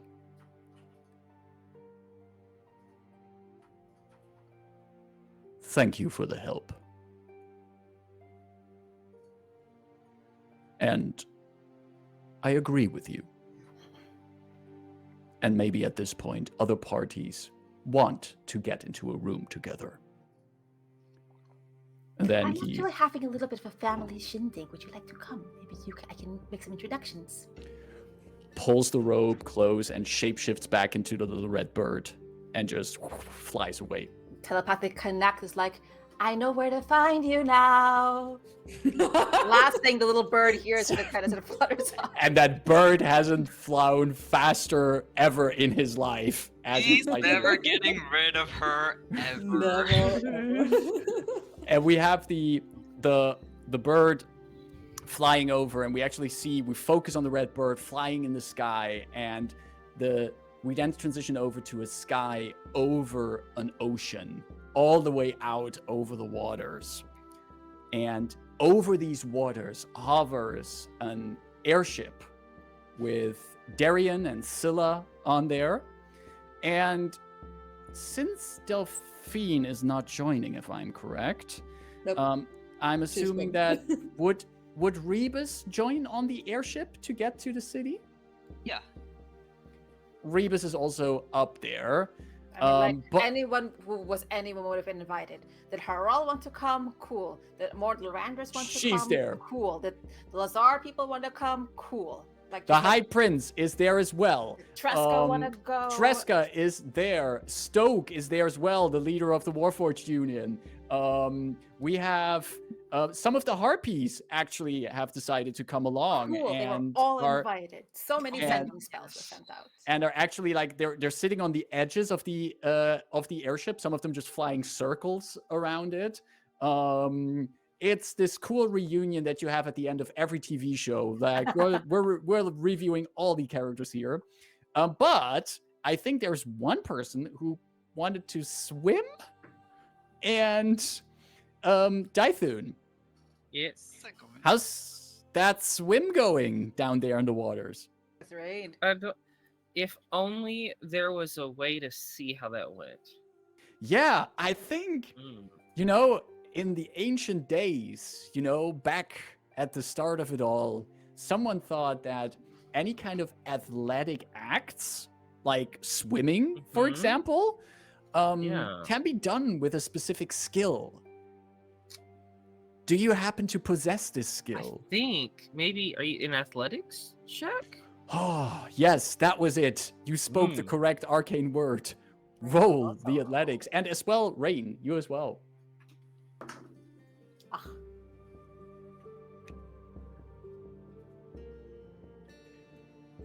Math. 23. 23. Silvery barbs. Oh. I rolled a total 9. No, 10, 18. 10. I rolled 10. Okay, so you silvery barbs Dythun, so he has to roll again and you give yourself You advantage. get advantage. I'm gonna roll again. I got 18 on my second. Damn it, I got a 12 on my second. The dice have spoken. You Rayn is not swole. You should call me Typhoon. I should dispel that goddamn scroll on you. We've been rushing this whole time.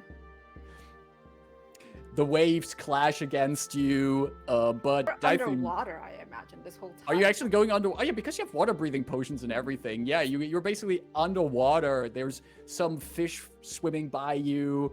But Dythun, you are slightly ahead of Rayn at this point as you're going through the water. I think after like to himself proving that like, okay, I can swim better than at least one Triton, so that is like an ego trip for him. And he's like, okay, and so he'll actually like slow a little bit to like make pace with Rayn, just so they can actually like not kill themselves before they get there. Like all sleep is done underwater, eating is done underwater. It's a full underwater trip. I know I said I'd race you, but I'll, we'll leave that for the final little bit, I guess. Now, You're most welcome. I will not have you roll hundreds of athletics check to cover this What? entire to cover this entire Silvery barbs. journey. What? Ooh. We're I here rolled for a the nat- athletics checks only. I rolled That's the a, only I reason I rolled a played nat this game. 20 once. Once. Once. It does indeed take a few more hours of swimming through the waters. But eventually, Rayn, you start to recognize these parts. These rocks are familiar. This forest of kelp is one that you've swam through many a time. And eventually cresting, well, is it a hill underwater if you swim over it? But cresting some edge covered in barnacles and corals, a reef, so to speak. Nautical terms were always my forte in this campaign. You see home. Rayn, or, well, Ida, would you like to describe what the Triton stronghold looks like as you approach it? First, I'd like to hear from Marcus. What is the name of this stronghold? One of the few Titan strongholds out here in the Thunder Sea, the Tritons known for their small but well fortified cities. The name of this place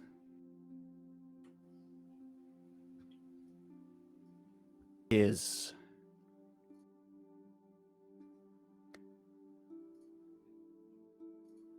Daharin. Dahar. Daharyn. Of course, and Triton spelling conventions. Just for the people watching along, I posted it in the chat as well. Daharin. Yes, I right.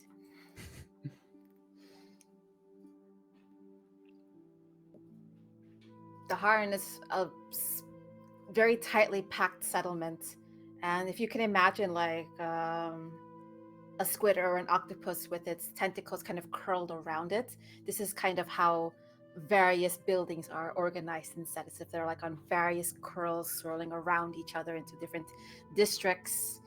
A lot of bleached buildings, but now with like metal structures over it.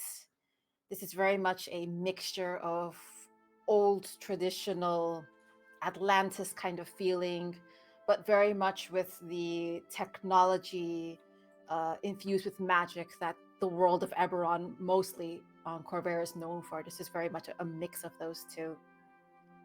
And there are all manner of fish and people flying around.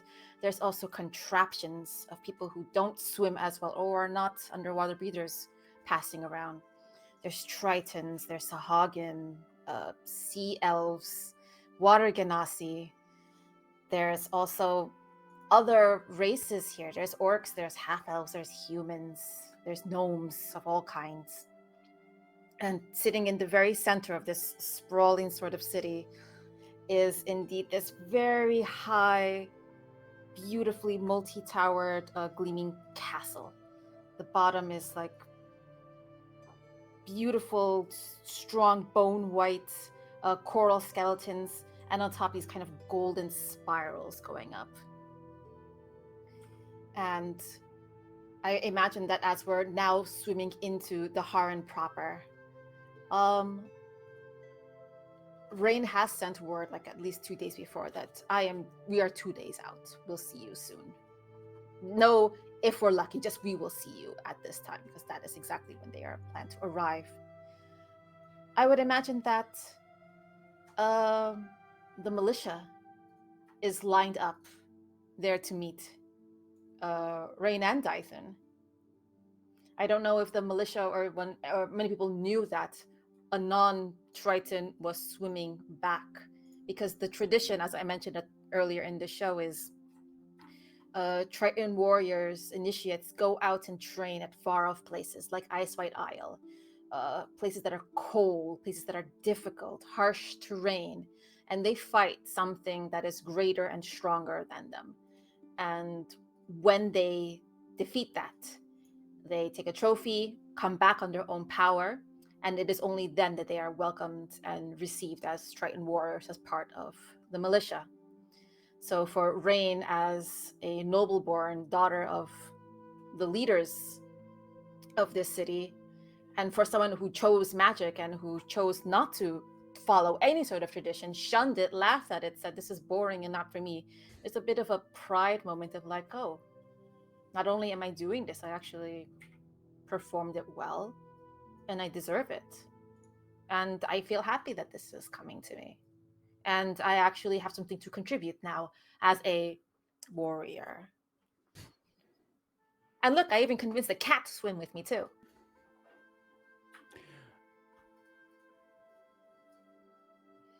The two of you indeed received with the honors reserved usually for successful warriors.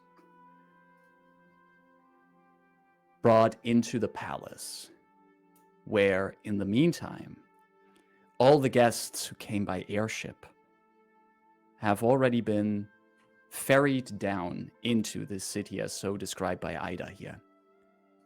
Daharin, underwater pearl of the Thunder Sea. The throne room is filled with Triton officials, with the other inhabitants of Daharin. And in the middle of that room, the throne on which Commander and Mother Marin is already waiting. The large doors of the room open, and Rayn and Dythun step in. You see all of your companions, well, almost all of them, gathered here in the room. Nimbus flanking Marin, who is coming from her throne, approaches, stands in the middle of the room now. Tall, athletic. And she looks at Dythun, smiles at him, and then she looks at her daughter.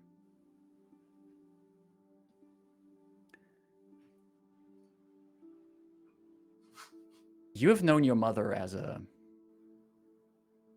stern woman, a woman in control of herself. But you see that her eyes are just now glazed over.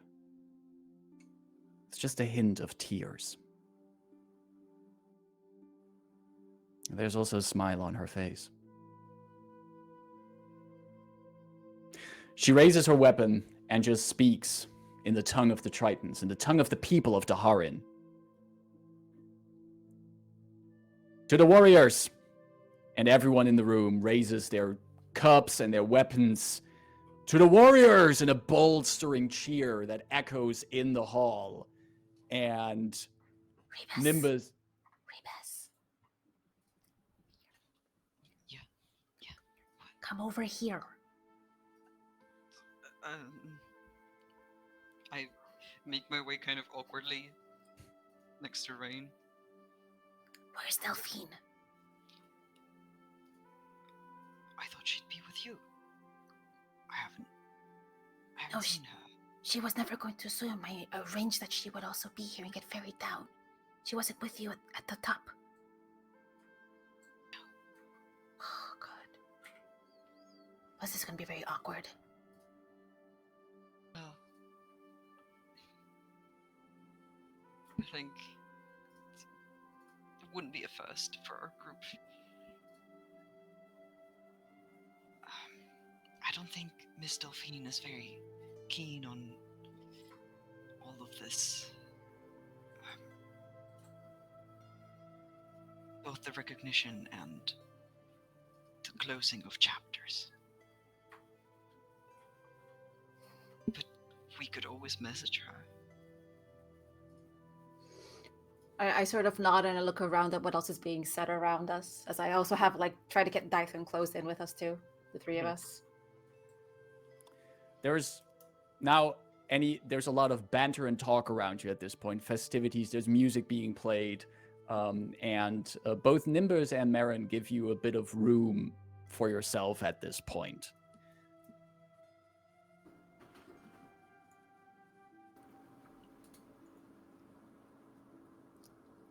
Good to see you again, brother. Your new grunt. As a gesture to Dythun. And we're just, for the audience and for the party, we're in a dry space. This is Exactly. This is dry, all air breathing space. Exactly. It's dry here. There's also like these elevated parts of the room that have these glass panels where you can still see the ocean outside, and sometimes you actually can see the silhouettes of whales and the likes swimming by here as you're standing under that glass dome. Nimbus, who is in his full regal armor, gold-plated, full uniform for parade purposes, looks at Dythun and says, "You are indeed aware of the implications of this rite that you have performed here."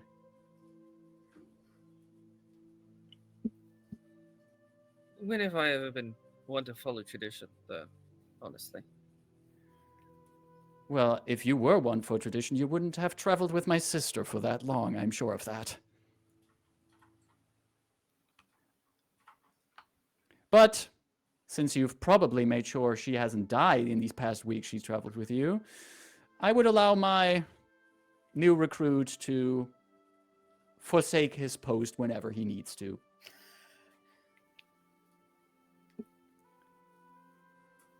You know, one of the reasons I did want to make that journey was to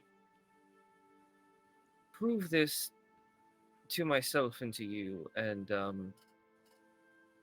once this is all done, I'd offer a proposition of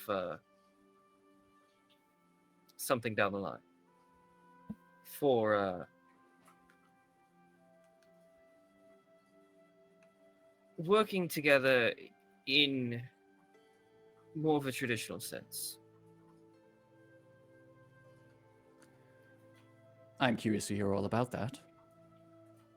And just to be clear, this isn't me trying to hit on you. If I were, you would know. Disguise self.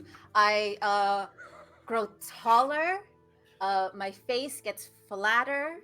I have fur and a swirling black mane, a red scarf, metal pauldrons. I Mhm. have a sword and shield at my back, and chains wrapped around. Don't forget the other 8 weapons. No, I'm kidding. And I sort of just kind of walk up to the other side of Nimbus, who is flanked by 2 Leonin warriors. I turn to Nimbus and I go like this.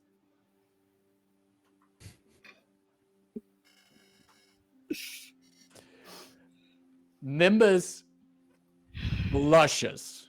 Like, straight up gets the anime blushies on his cheeks. And he then quickly shakes his head.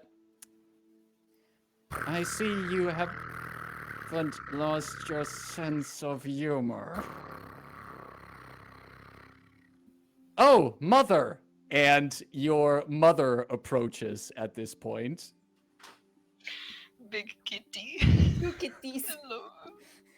Funnily enough, this is the first time a parent approached while Rayn was disguised self as someone. So this tells you something about this campaign.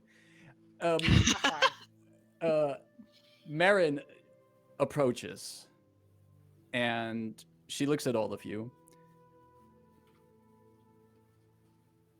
So the Lyranda didn't make it here, and I'm not talking about the Whatever that is. gestures to Darian. I'm back. I dropped the spell. But I'm glad that the rest of you have come here. I do think, from what I've heard in the reports and what my daughter has messaged me, that we do have multiple reasons for celebrations.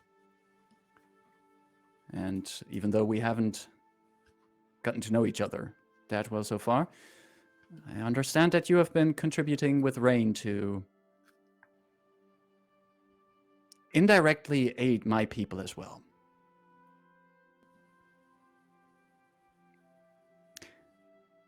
I have my duties as leader of these people and as commander.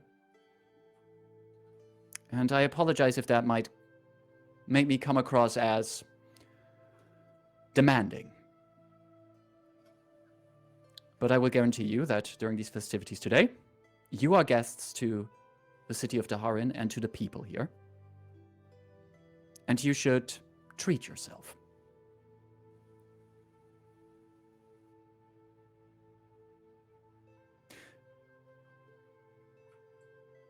Rayn, do you have my book? Yes, I do. And I'm going to hope that the Triton people have some sort of magical wet knapsack that keeps, because this was another tome that, yeah, totally. You absolutely have something. And she will notice that the book is, the spine is double stretched and double broken. There's a lot more page inserts. There's a lot of tabs sticking out of it, like twice the height that you received it in. She opens it and she looks at all, like she flips through it and notices the tabs and pages that you've added. She notices your handwriting, any kind of sketches you might have made. And also notices the references to the gatekeepers in it. You met them. So have you?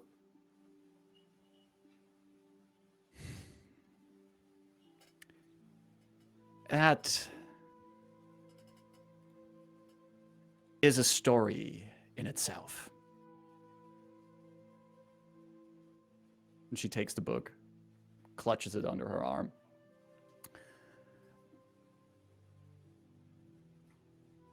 I will be shortly back with you, but enjoy the music, enjoy the drinks, and we have games prepared as well. Oh, Feats of Strength. oh, Maybe some of you would enjoy that. perhaps. I do believe so. Look back at Rebus and at Dythun. It's a shame Delphine did not come in, and I'm sure you extended invitations as well. I apologize on her behalf. Actually, no, I don't. I think with that, like, Dythun pats Rayn on the shoulder, like, you're growing. I do have a question, though. I have been asking our historians to also make sure that recent events are properly documented. And I keep referring to each of you individually in these documentations. But I can hardly believe that anyone who has been traveling together so long, has been making a reputation for himself, has not come up with a proper name for their group. Puts her arms around both Rebus and Dythun. Oh, what a silly idea. Preposterous. Dythun's gonna, like, one moment, and, like, huddle Rayn and Rebus together. Like, okay, so, like, along the Well, swim, we'd had an idea, yeah? We confirmed it back at the seal complex. Yeah, so we're going with that one, right? Yes. I think it's a good idea. I think, yeah, the best Right. one we've had. Okay, yeah, I like it. Okay. All right. So let's I go think pretend actually, like we're even it was uninterested. the only one agreed Delphine on. actually liked. Yes. All right. So let's True. act like we're completely uninterested. Go away, and then turn around and say it, and just leave. We don't even look back at the explosion. Well, are we leaving? I wanted to. No, Is we're there going. an We're, explosion? we're going to the buffet table. It's over there. Oh, okay. No There's- explosion then. There's cocktails, Rebus. Lightning will strike twice for you. We can try that beatboxing of yours later once you are lubricated with alcohol. We're safe here, yeah? Yes, Rebus. Okay. Okay. I don't think an explosion would be a good idea in a hole that is pressurized. Oh, my dear Underwater. child. Look, with Rayn, that's a fair argument. I wouldn't put it past her. I deserve that. But I'm Okay, happy. Marin I looks deserve at both of Marin you. looks at Nimbus. It's like, and Nimbus just goes like, "Yeah, they do this." Unhuddle. I want to like have the three of us like facing them. We look at each other. You may note us as on three. On three, yes. We've been our One. best. 1, One, 2, two, 3. three. The The plane Plane jumpers. diver. No. Divers? How did we mess this up? Dythun's like, no, I thought it was plane divers. I thought it was jumpers. No, divers seems to make sense. I like that. The- Rebus, you're the yes, deciding The vote. plane divers. All right. The plane divers. There we go. The plane divers. That's what we have. Marin looks at you. Now we turn around. He just wa- Go away. and the three of you, the plane divers, We're professionals. wander off as the camera zooms out, showing us the crowd around here. The three members of the plane divers joining the festivities in Daharin after many adventures that have led them to this point. Adventures that had them start out as just recruits for the Clifftop Adventurers Guild, traveling across the continent and slowly finding out that there's more to the missions that they have been given. Meeting the person behind these missions, but also learning more about themselves on these adventures, where they come from, how that shaped them who they are, and how it might not define who they have to be. And in the end, even working for an incarnation of law and order, and maybe saving the plane of Eberron once again from planar incursions and the need of vengeance that some feel. In a movie, screen would be going black now, credits roll, long lists of names moving by. But also, in a movie, sometimes they sneak in an after credit scene. I sneak in an after credit scene. We see a destroyed room. Bricks and dust lie strewn through what looks like a basement, large. Underneath the debris, we see parts of metal, machines that were once here, tubes and wires connecting them, and only just the hints of electric static still jumping from these once great parts of a machine. Cracks are in the ceiling. Some great explosion must once have torn this place apart. But at the heart of it, just jury-rigged and forced together bolts and screws at places where you're sure there shouldn't have to be any bolts and screws. Some machine is held together, barely, creaking under its own weight. It hums irregularly.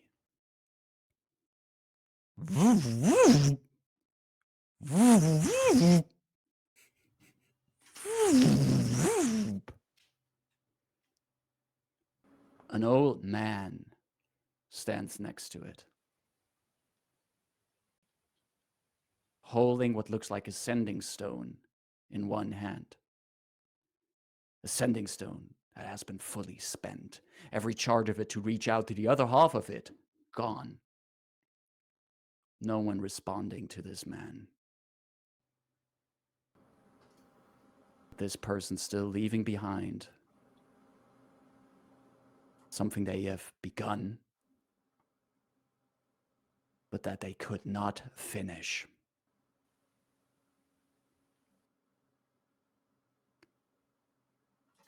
That is where we end, not just this session,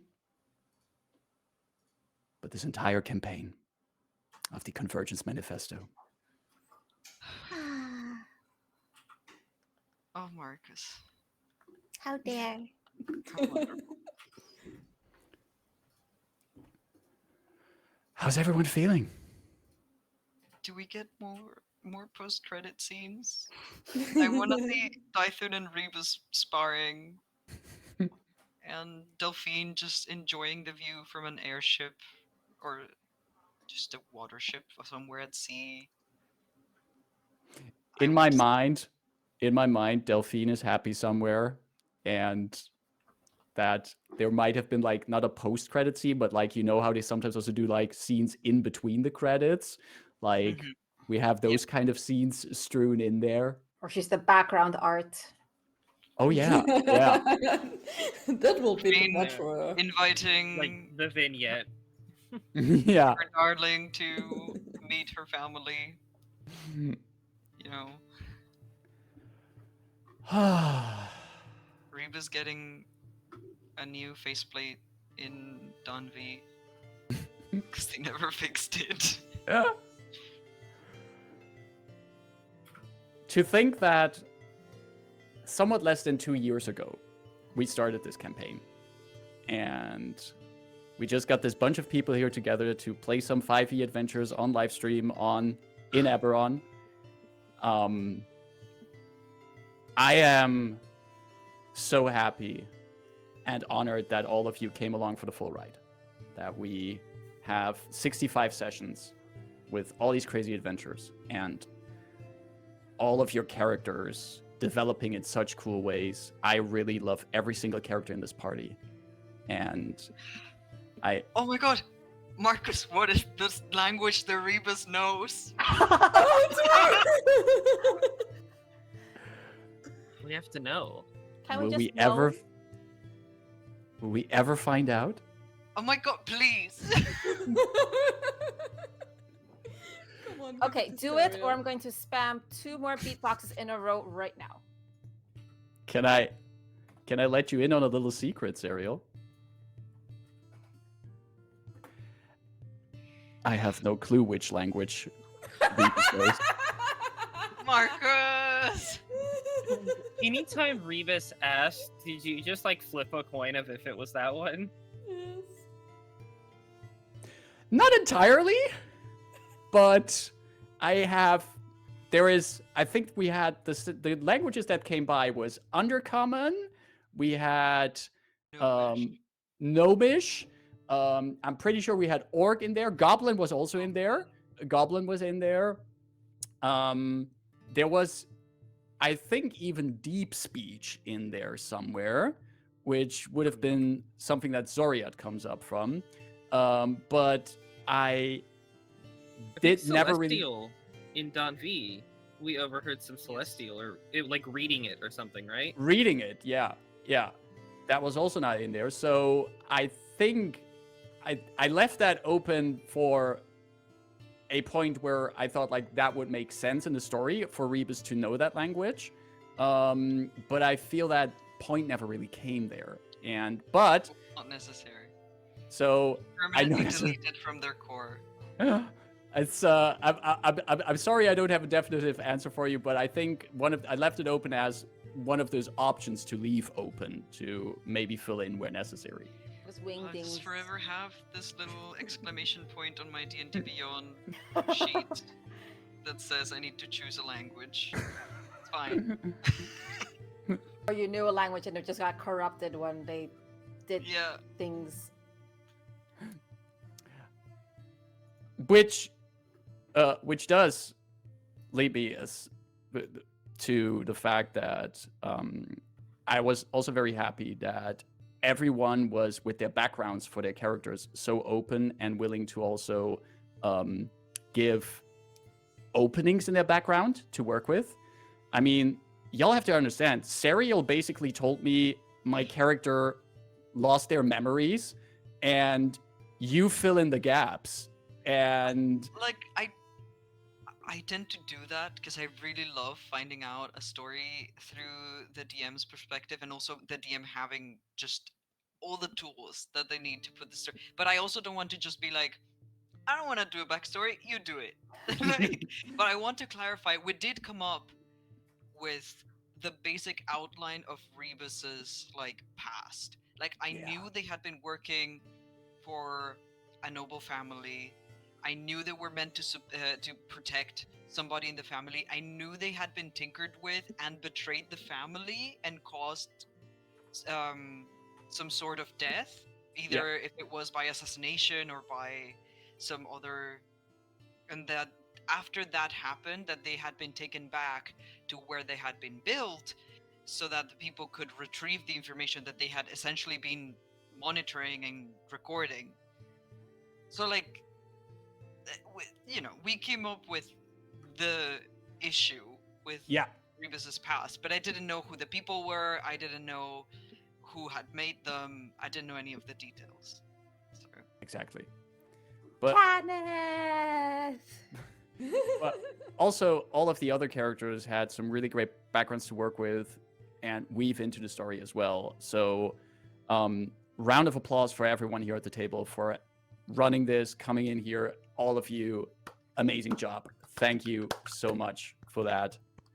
Round of applause for Marcus for putting it all to kind of Yes. holding it together against all of Being our incredible. shenanigans. Yeah. Thank you, Marcus. This has been an amazing story, and I'm so happy that we've streamed it because that means I can go back and rewatch it whenever I'm feeling nostalgic. Exactly. Yeah. I also want to thank all the authors of the Across Eberron adventures that we ran here. If you happen to watch these and you watch us run one of the adventures you wrote, first of all, thank you so much for coming up with the ideas. I apologize beforehand for any kind of adjustments I made to the adventure you wrote. That is D&D. That's D&D. So good. But I do like that the Convergence Manifesto series gives a group the chance to see all these different corners of Corvair to really explore the setting, highlight all the cool bits and bobs of Eberron, and still leave room for us to add our own things to it. So thanks for creating that adventure series. And I can't just stress again, if you want to run these adventures, check them out on the DM's Guild, the Convergence Manifesto series. Really great. Thanks to all of the authors. And I hope to run more adventures written by the people that created the Convergence Manifesto adventures. And not just for putting it together and telling it, not just for balancing encounters or creating encounters. You have to do manually now because you're going off script, but for producing, y'all, every bit here in the back end, the extra videos, the advantages, everything else, also run by the DM who was also juggling all the knives. Thank you for making the extra effort in the maps. Thank you for the extra effort in animating set maps most of the time So and adding cool. the bits and bobs. It wasn't Amazing. just like, oh, I ran this game. And I say this like knowing that DMing any TTRPG is a Herculean task, but the extras that make it extra. You're welcome. I'm glad to have gotten the chance here.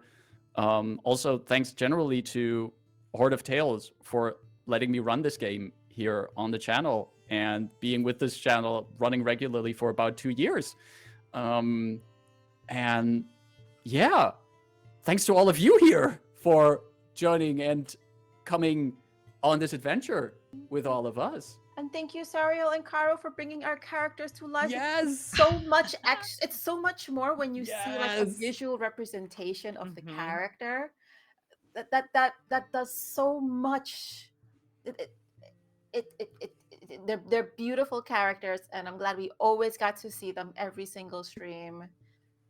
I wish I had had more time to make more art of the campaign, just little bits and bobs of different situations. The little doodles that you've shared also on the Discord during the campaign were always funny, and these kind of artistic things add a lot to it as well. Well, No, this No. game 2 more hours. will not be back next week, no. I mean, yes, but no. but No. we have here on Horde of Tales coming up this week. We still have some other stuff here. You can join us later this week, to be specific, on Thursday. You can join us for another round of Creator Talks at 8:30 Central European Standard Time, where we're going to talk with Rich from Hatchling Games, who have launched this week their Kickstarter for today, actually, the Kickstarter for Cryptid Creek, a great and cozy game about investigating cryptids in your summer camp. Very Gravity Falls style feeling, and They've doubled their initial goal. they have doubled their initial goals. So if you should definitely go and check out their Kickstarter, and come drop by on Thursday here as we talk to Rich, one of the creators of the game. We're going to talk about Hatchling Games and especially about what makes Cryptid Creek so cool. And come chat and hang out with us as we talk with Rich on Thursday. Also, if you want to keep track of what we do and also what maybe other people here in this game do, you should definitely follow us on our socials. You can find the link below the video to our Discord, where you can hang out and chat with us. Also check out our Convergence Manifesto channel. And you can also follow us on our socials on Twitter, where you find regular updates on what we do. Also updates on our schedule are on our Twitter and on our Blue Sky account, where you can also find us. And our Instagram. And our Instagram, where you can also, so all of the socials where you can keep in touch with us. Also, if you're in chat today or viewing today and you're like, wow, this is like the final session of a very long campaign. What did they do before it? And all the VODs of not just this campaign, but everything we make here on the channel, you can find on our YouTube channel, which is youtube.com/